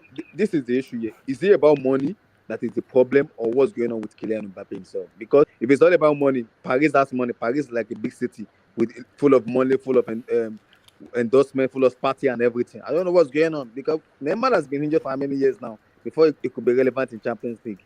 So maybe the problem Mbappe is facing, maybe it's sleeping with his Neymar sister. Only God knows. So we have to figure. Yeah. We have to figure that out, because like he's still young and he has a very long way. He's 21, and that guy has a very long way to go. 5-6 years. That's the peak of Kylian Mbappe. I think the club he needs to go now is Liverpool. That's the club I believe will say the best of Kylian Mbappe, because club that man called club, that guy will make Mbappe world class. He will even make him chief Oga. That's how good Klopp is of a manager. That's Bro, I remember when they said Walcott has so many years ahead of him. Which Yeah. which buffoon said that's nonsense? No, Let me give you but another example. Walcott's. I remember when they said Rashford has so many years ahead of him. He'll improve. He'll brush up his game. He's here. He's here. Red Devil. See him. Red Devil, chill. Look at him. Red Look Devil, at Five him. goals, I think- five Respect goals Rashford. in the group stage. Guys, chill. I think Five goals. HH, we have to be realistic here. I think your high testing which you use has to be eradicated and be turned into class A break at the moment. Because those players you jinx, those players has been flopped. Facts. Starting from Ousmane Dembele to Hazard. They are already in class B. And now already. Mbappe. And Kylian Mbappe too. What about Son and Ziyech? The two Son best has been players in the injured. Premier don't like League. Son so much. Do you guys remember that year HH was hyping up Son? Son has been AGM, injured mute your and mic. Son has been injured and he came back. Now he's in form. Only God knows what the next thing you're gonna call. So maybe he's gonna be put into class B break. Only God knows. So Then I this guy think, says Sanchez was better than Hazard. Mbappe scoring Neymar but the problem with Mbappe is he needs to leave PSG with ASAP and go to a club that has an identity. At this moment, Real Madrid has an identity, but I think the identity has been lost because the kind of way they perform, their performance and kind of way they play recently has not given the fans kind of happiness. The club at the place that needs to go maybe Liverpool. That he needs a breath of fresh air, like place he can be happy, he can enjoy his football. That guy is a very talented player, very good player, Kylian Mbappe. And people comparing Rashford to Mbappe. This is 2020. We need to understand something. I am a Chelsea fan. Marcus Rashford is far better than Kylian Mbappe in the year 2020. I'm not saying overall best player. Okay, Ablaki, you've talked. 2020, Marcus Rashford is better than Kylian. Okay, let me come to I'm high. Talk to me. Talk to me. HH, can you hear me? No, I can't hear you. I am high. Can you there? All right, I am high is not there. What's it called? Where are we at? Early Haaland is something else, man. I think like we're talking about Kylian Mbappe, not Haaland. This guy. This guy's on drugs. Ronaldo. And I completely agree. Like the way he's gonna do it, I think like by 26, all of Ronaldo's record would have been history by then. So I really rate Erling Haaland. And when I first saw Mbappe, I was like, I was mesmerized. But since then, I haven't really seen that Mbappe from Monaco at PSG. Yeah, he's had some moments where he was good and stuff like that, but I didn't see him being as good as he looked like he would become at Monaco. So I think he has been declining for a while now. Maybe it's PSG, maybe it's Neymar. Maybe he just needs a different team where. Will he still win a Ballon d'Or in the future? Will he still win a Ballon d'Or in the future? Do you think? Of course he can. I think so. I think there's a lot of players who still have to win a Ballon d'Or. There's Salah, there's Trent. There's Trent?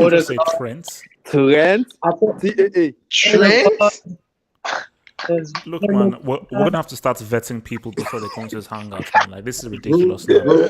It's like this is like 3-4 hangouts in runway. You've produced. No. Man said Trent. I'm high. You have consistently produced some of the worst takes in football I've ever had in my life. So I'm high. This is just think about what you need to do, and then I'll get back to just think first. Just sit in the little boy's corner, then I'll get back to you. So Stodge, talk to me, man. LSG, man. Oh yeah, LSG. Yeah, I knew they were going to struggle this season. I said it earlier. The players they signed, to me, they weren't that good. Musa Keane, he's scoring goals. That's good, but he's not a very good player either. Midfield is weak. Defensively, not very good. And the issue is what's happened to Mbappe. I think Mbappe has stunted his own growth. I don't think you can always blame managers or environments for a player not improving. Sometimes you have to look within, and you got to give the blame to him. At the end of the day, they give him the platform to perform, and it's up to him to improve. Can Neymar be a bad influence? Yes. are some of the other players bad influences? Yes, but at the end of the day, it's up to him. And what I'd like to say about Neymar is, I said this a couple of weeks ago. Neymar is done as a top player. Don't fall for the showboating. He plays. Look. When a player is running into their own half to do a rainbow flick, something's gone wrong. That's no longer doing effective skills. That's just doing skills just to show off. We're not in a circus. It's not circus football. This is actual football. And I feel if Mbappe I love has the to reverse realize. psychology there, Studge. Good reverse psychology. Love it. Keep on going, man. No, actually, I've been saying this for a while. This is true. So but- you're done with Neymar then? Yeah, I've He said this a repented couple of weeks after ago. the CL final. Yeah. The issue, look, what Mbappe has to do is Mbappe has to realize Neymar is a narcissist. He's an extreme narcissist. And he needs to check him. He needs to say to him on the pitch, you just give me the ball. Somebody in that team needs to take control, because now what's happened in this team is they've allowed a complete narcissist to do whatever he wants on the pitch, and he's ruined the team. I'm saying it now. Neymar has completely ruined the effectiveness of this team. He's ruined when Mbappe gets the ball. Nobody knows what they're going to do when they get the ball, because they just give it to Neymar, and then he does whatever he wants, and he does half the time useless skills. Somebody in this team, if I'm the owner of PSG, if Tuchel cannot check Neymar and tell him to stop playing like this, I'll fire him next week, because this is not a team. And they're just allowing a player to do whatever he wants. And they told me he was better now. LL. HH. No. HH. Wait. No. Look, see, the thing about the Neymar thing is this is look, see, Joe. Back when it's happened, I still said that Neymar moving to PSG was the right move. And from Neymar's point of view, that move still made sense. I just did not account for it to turn out like this. Because, Joe, keep it real and be objective. When that move happened, you didn't think that Neymar would act like this and it will turn out to be like this. One thing I knew for sure is this. No. But remember, that player you saw at Barcelona, who was professional, disciplined, listened to instructions, you thought, okay, yeah, this will be pretty much the same dude at PSG, but just given much more power. We didn't see this arrogance, One thing I knew for sure is this. Whenever a player goes after anything other than where he can play the best football, it never goes well for their career. Never, ever, ever. Whenever a player has so much potential, they also have the potential to fail so much. The bigger they are, the harder they fall. So when Messi was coming through, his problem wasn't, I want the team to be about me. How can we get Ronaldinho out of here? Messi was dreaming of playing with Ronaldinho. He was dreaming of playing whatever position the manager gave him. When Ronaldo was coming through, he wasn't thinking about, wow, I got to get Rooney out of here. I have to make this about me. I have to make sure Berbatov or Tevez or so on and so forth. But Joe, you're missing a very, very key aspect. You're missing a very key aspect. And I'll tell you what you're missing out. Ronaldinho, how long was his peak?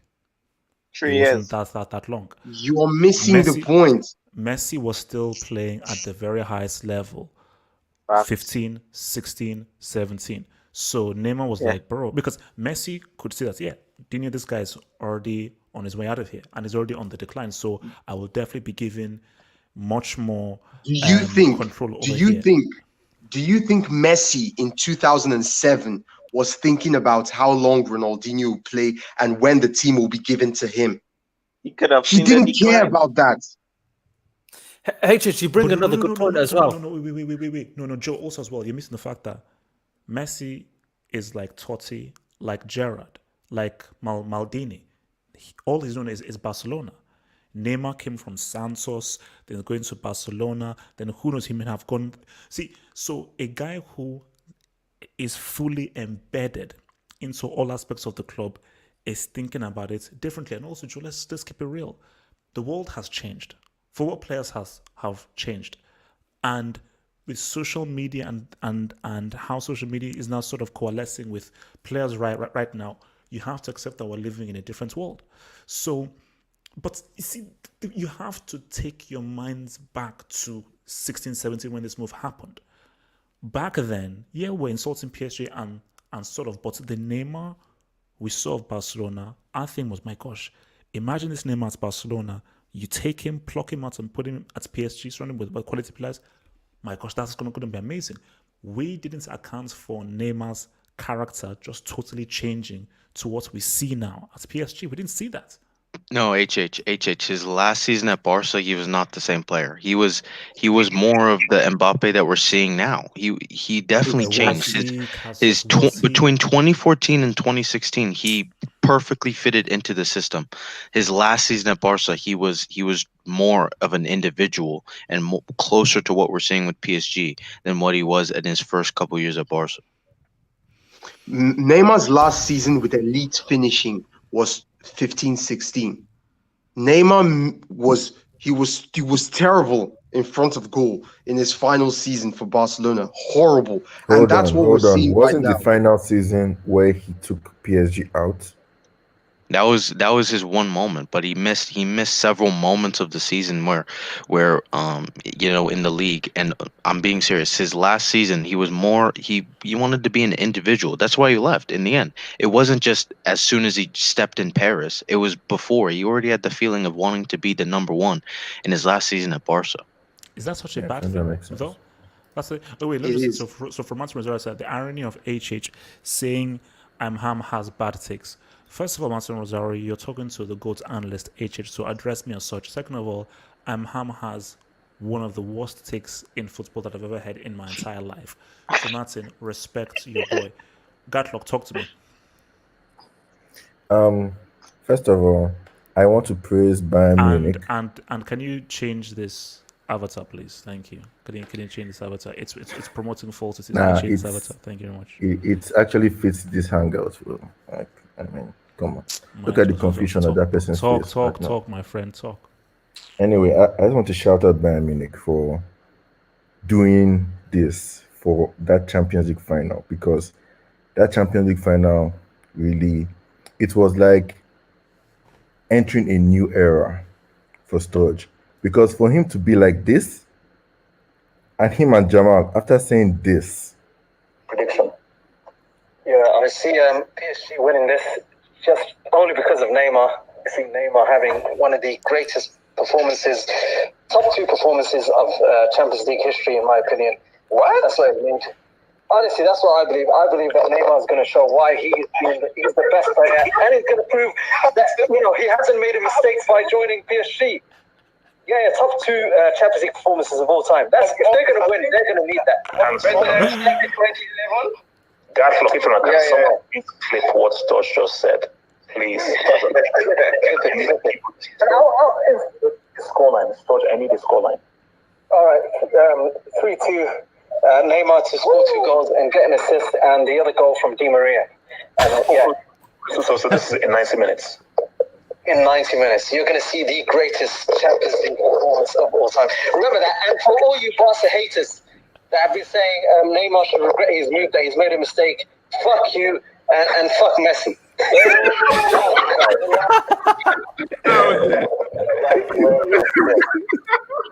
In 2020, we have seen 2 things. Leeds have broken their heads.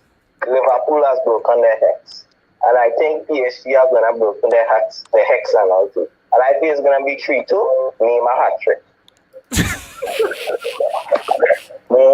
So, what, 3-0? 3-2, Neymar hat-trick. You guys are hilarious, man. You guys are hilarious. Yeah. That final. Deary me, man. Jamal, man. Shout out. Oh, Lord. That final had some turning points for some people. It's like that final opened their eyes to see the issues in PSG, man. Because, no lie, Neymar, we didn't see this coming, to be fair, HHA, right? We didn't see this coming because when Neymar went to PSG, oh, sorry, Jamal and Sturge. Sorry, I just had to do that because. Wait, you don't apologize to me. Why are you apologizing to them? No, because you're a class A break. That's why. I'm like, mute your rubbish mic and don't eat any food, man. Thank you. Alright, check out Because Untitled. Touch and Jamal can be humble. You double H. I have to sink it in for you to be humble. That's the thing. Anyway, back to Neymar. Yeah, look. I think the fact that first of all, when Neymar got in there, to PSG, we all thought, okay, you know what? This will only be successful if he wins if he wins the Champions League. Everybody knew that. Then came 2018 and he played against Real Madrid. And to be fair, let's be honest, that Real Madrid game was actually epic. The first leg, it was good because everybody was fit. Neymar and Mbappe Wait, was the there. one that Neymar scored in the first leg. No, he didn't. He never scored. It was Rabiot that scored, but Neymar Yes. Neymar actually was decent. That game was tight, and you were coming up against the champions. So that was a game where everybody thought, okay, you guys are just a bit short of being champions. Next season will be better. Then Fred Flintstone came into town. McTominay came into town. Pereira came into town. And for some reason, they brought Buffon. I don't know why. And for some reason, this guy just kept on regressing. Dare I say PSG were better under Emery than Tuchel? Because the team just kept on regressing. And the sad thing is, Neymar, with all his injuries and all the time he was on social media, the guy was mostly in PSG for social media. Nobody really paid attention to what he was doing in football, and that was the problem. It was like when you came into PSG, it was about your football. It was about how you are going to show us you are the man, you are the dude, you are the dude that's going to carry this And team why you forward. left Barcelona? Yeah, for the reason why he left Barcelona, because for Ronaldo, he has gone to Juventus. Yeah, it hasn't worked out that well, but everybody can see he's trying. Nobody's saying, "Oh, Juventus went up because Ronaldo did not do anything." The fact Neymar, yes, he's been injured, but some of those injuries have been almost self-inflicted because of the skills, tricks, and showboating he does to show that he's the man. It's like he's desperate for the attention, and when he gets the attention, he gets injured, and he misses the critical times of the season. And him disrespecting the manager is sad because this started from him disrespecting the manager. Then someone like Mbappe will now emulate it. And the fact that Di Maria did that against them, dude, they are taking you off against Bas. I don't know why you're angry because you're not playing against Bas, whatever their name is. Was it Bas? No, it was Leipzig. It was Leipzig. I didn't understand that the disrespect just show like the team just went downward. Let's be honest, it just went downward because it's just the mentality of this team is babies, man. Do you think it's a case of it's a Tuchel thing, change the manager, or these players, this club is just rotten to the core in terms of their mentality? No, Do you you think see, if you change the manager, right manager who is an authoritarian, who doesn't take any bull crap from anyone, that is what they need? I think the fault is on somebody nobody's looking at. I don't think this guy has been mentioned at all. Uh-oh. And I don't know his name, but the dude that runs PSG. Oh, the guy that runs Khalif. I think so. I think yeah. so.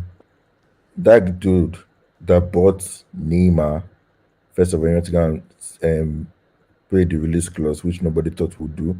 But he paid the release clause, and it's bad enough that he paid the release clause. He now gave him a very how much was his contract per week of Neymar? I know it was a lot. I think it was 151 or so thousand. And you made him the superstar. You gave him the platform to be arrogant. And that's the thing. You gave him the platform to be arrogant. You gave him the platform to be because let's be honest. I know he wants to be the man, but that's a bit too much. He came out. The dude came out and said that he's trying to remove the whole superstar mentality of this team. Because let's be honest, everybody wants to bow down to Neymar. I remember Daniel Alves wrestling the ball away from Cavani, somebody who is more of a PSG legend, to give it to Neymar to score a penalty. And I'm like, you all are struggling for penalty in Liga when the reason you came here is Champions League. Bruh, as in, no offense, but it started when he made that move. It was supposed to go up, and at some point it was decent, but that only lasted for a few months. After that Real Madrid game, everybody thought the next season would be better, but now it just kept on getting worse because the power was going too much on the players to the fact that they feel they can do anything they want, and that's where the ill discipline came from. Because the thing is, nowadays, yes, players have a lot of power, but the thing is, there needs to be a bit of balance. Okay, the manager needs to, like, for example, Salah going off, getting angry today. Nobody's reading too much into it as someone like Mbappe fighting with Tuchel. So That's the thing, because okay, so let's just look at solutions now. Well, can I just have a quick? It's- Oh, go. No. Well, I'll come to you after this. So just after this, I'll come to you, Red Devil.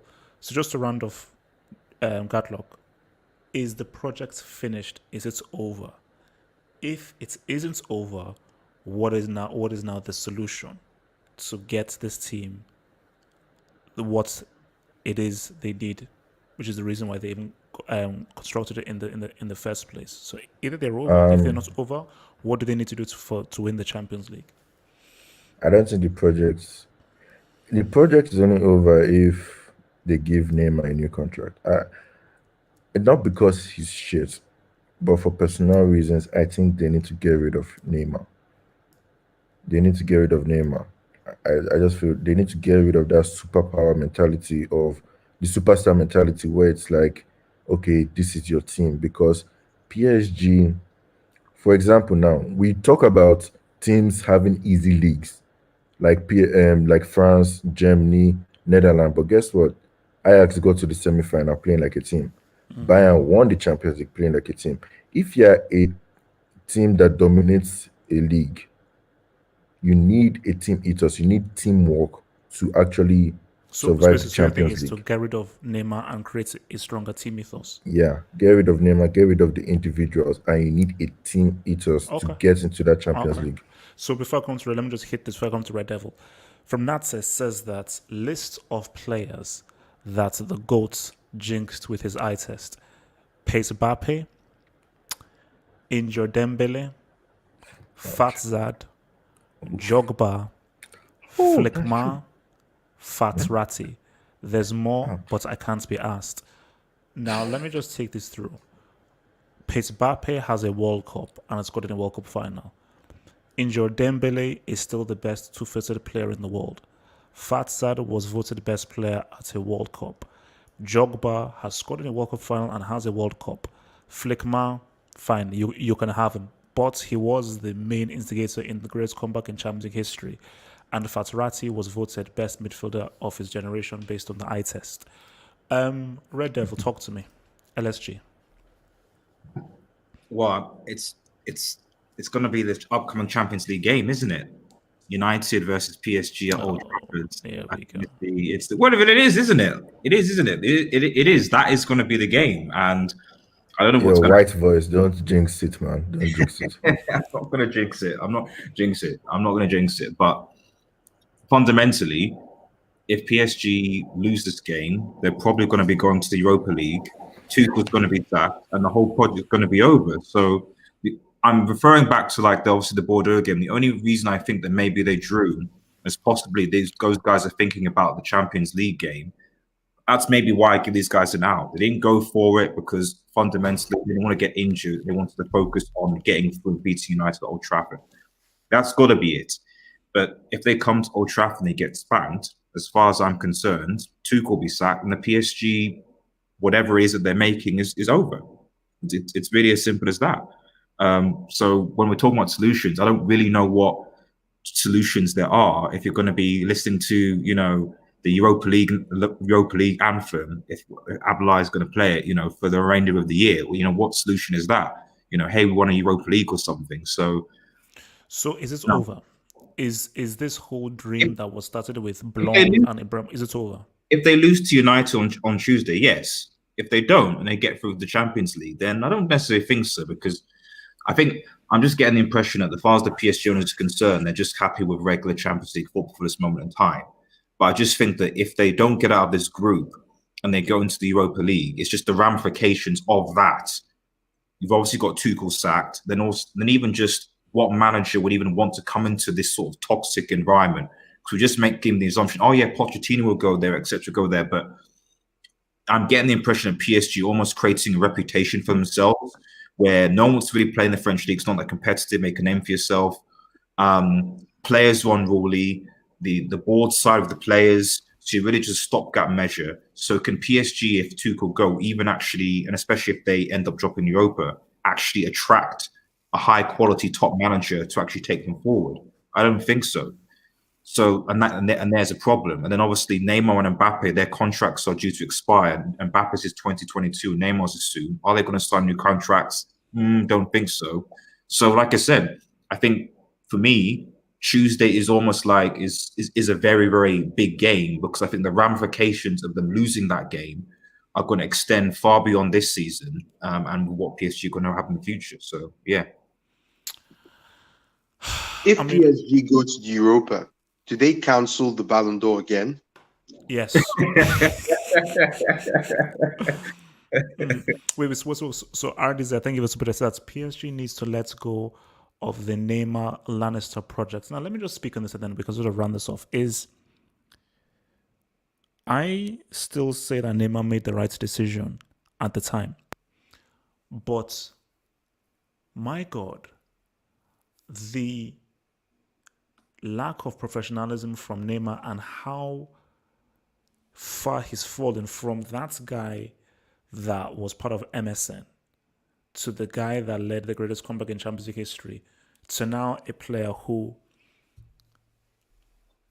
I don't know how many people, basically, it is almost even hard to find people who just love and generally like Neymar. How many people truly support Neymar who aren't PSG fans or who are not Brazilian? His Even sister. Brazilians. His sister. And mother. His sister and his mother. Relax. Because I am ham. No, basically, no, you see, my thing is that if Neymar doesn't deliver the Champions League for PSG, I don't know, because see, this is the issue. But he's not going to do that, H. But this is the issue. About Bayern Munich, we know how Bayern Munich is run.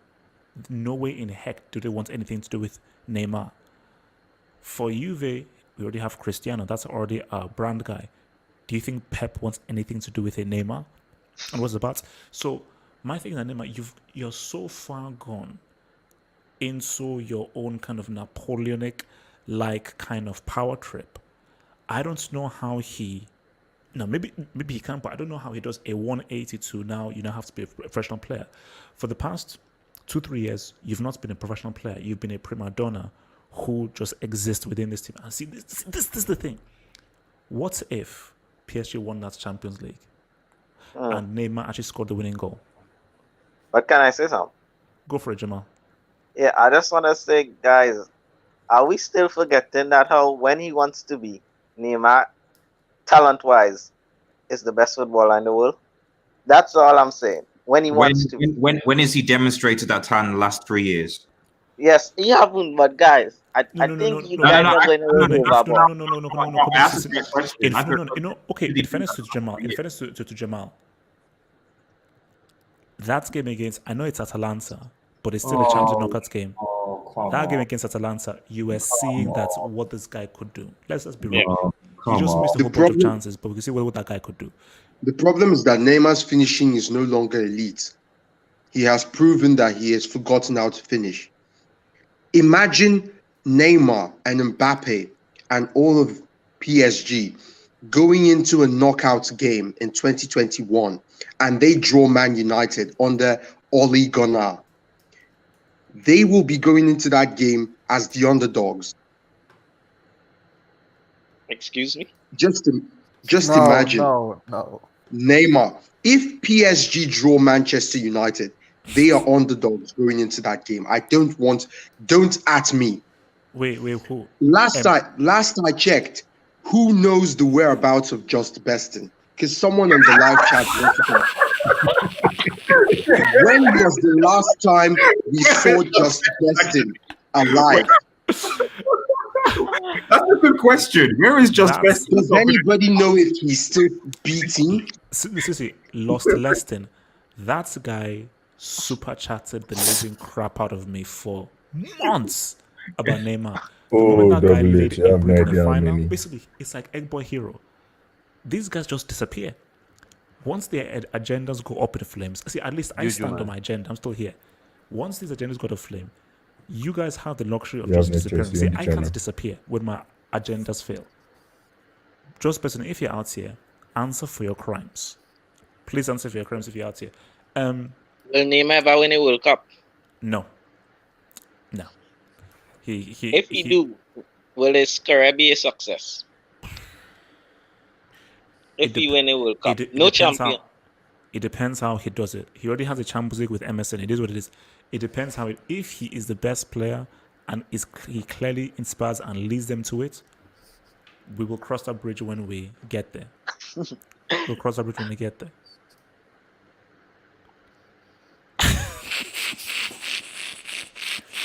How do you have this, man? This guy, Trust me, it was a lot. It was a lot. Even I was getting pissed off. The guy's a clown. Wait. Let's just, guys. I need an explanation for this, please. So, Neymar repping the Lannister family with that hair. Can somebody explain this to me, please? Have you not watched Game of Thrones? No. Of course I have. But why did Neymar do this? Oh my days. Can you just explain why he's gone bald like this? Like, what is the reason for Everyone in South America are doing it. All the South American players. It's a weird fashion thing. Yeah, Keylor Navas has a similar style. I Yeah, think. and all the Peruvian players have it. The Argentinian players have it. Weird.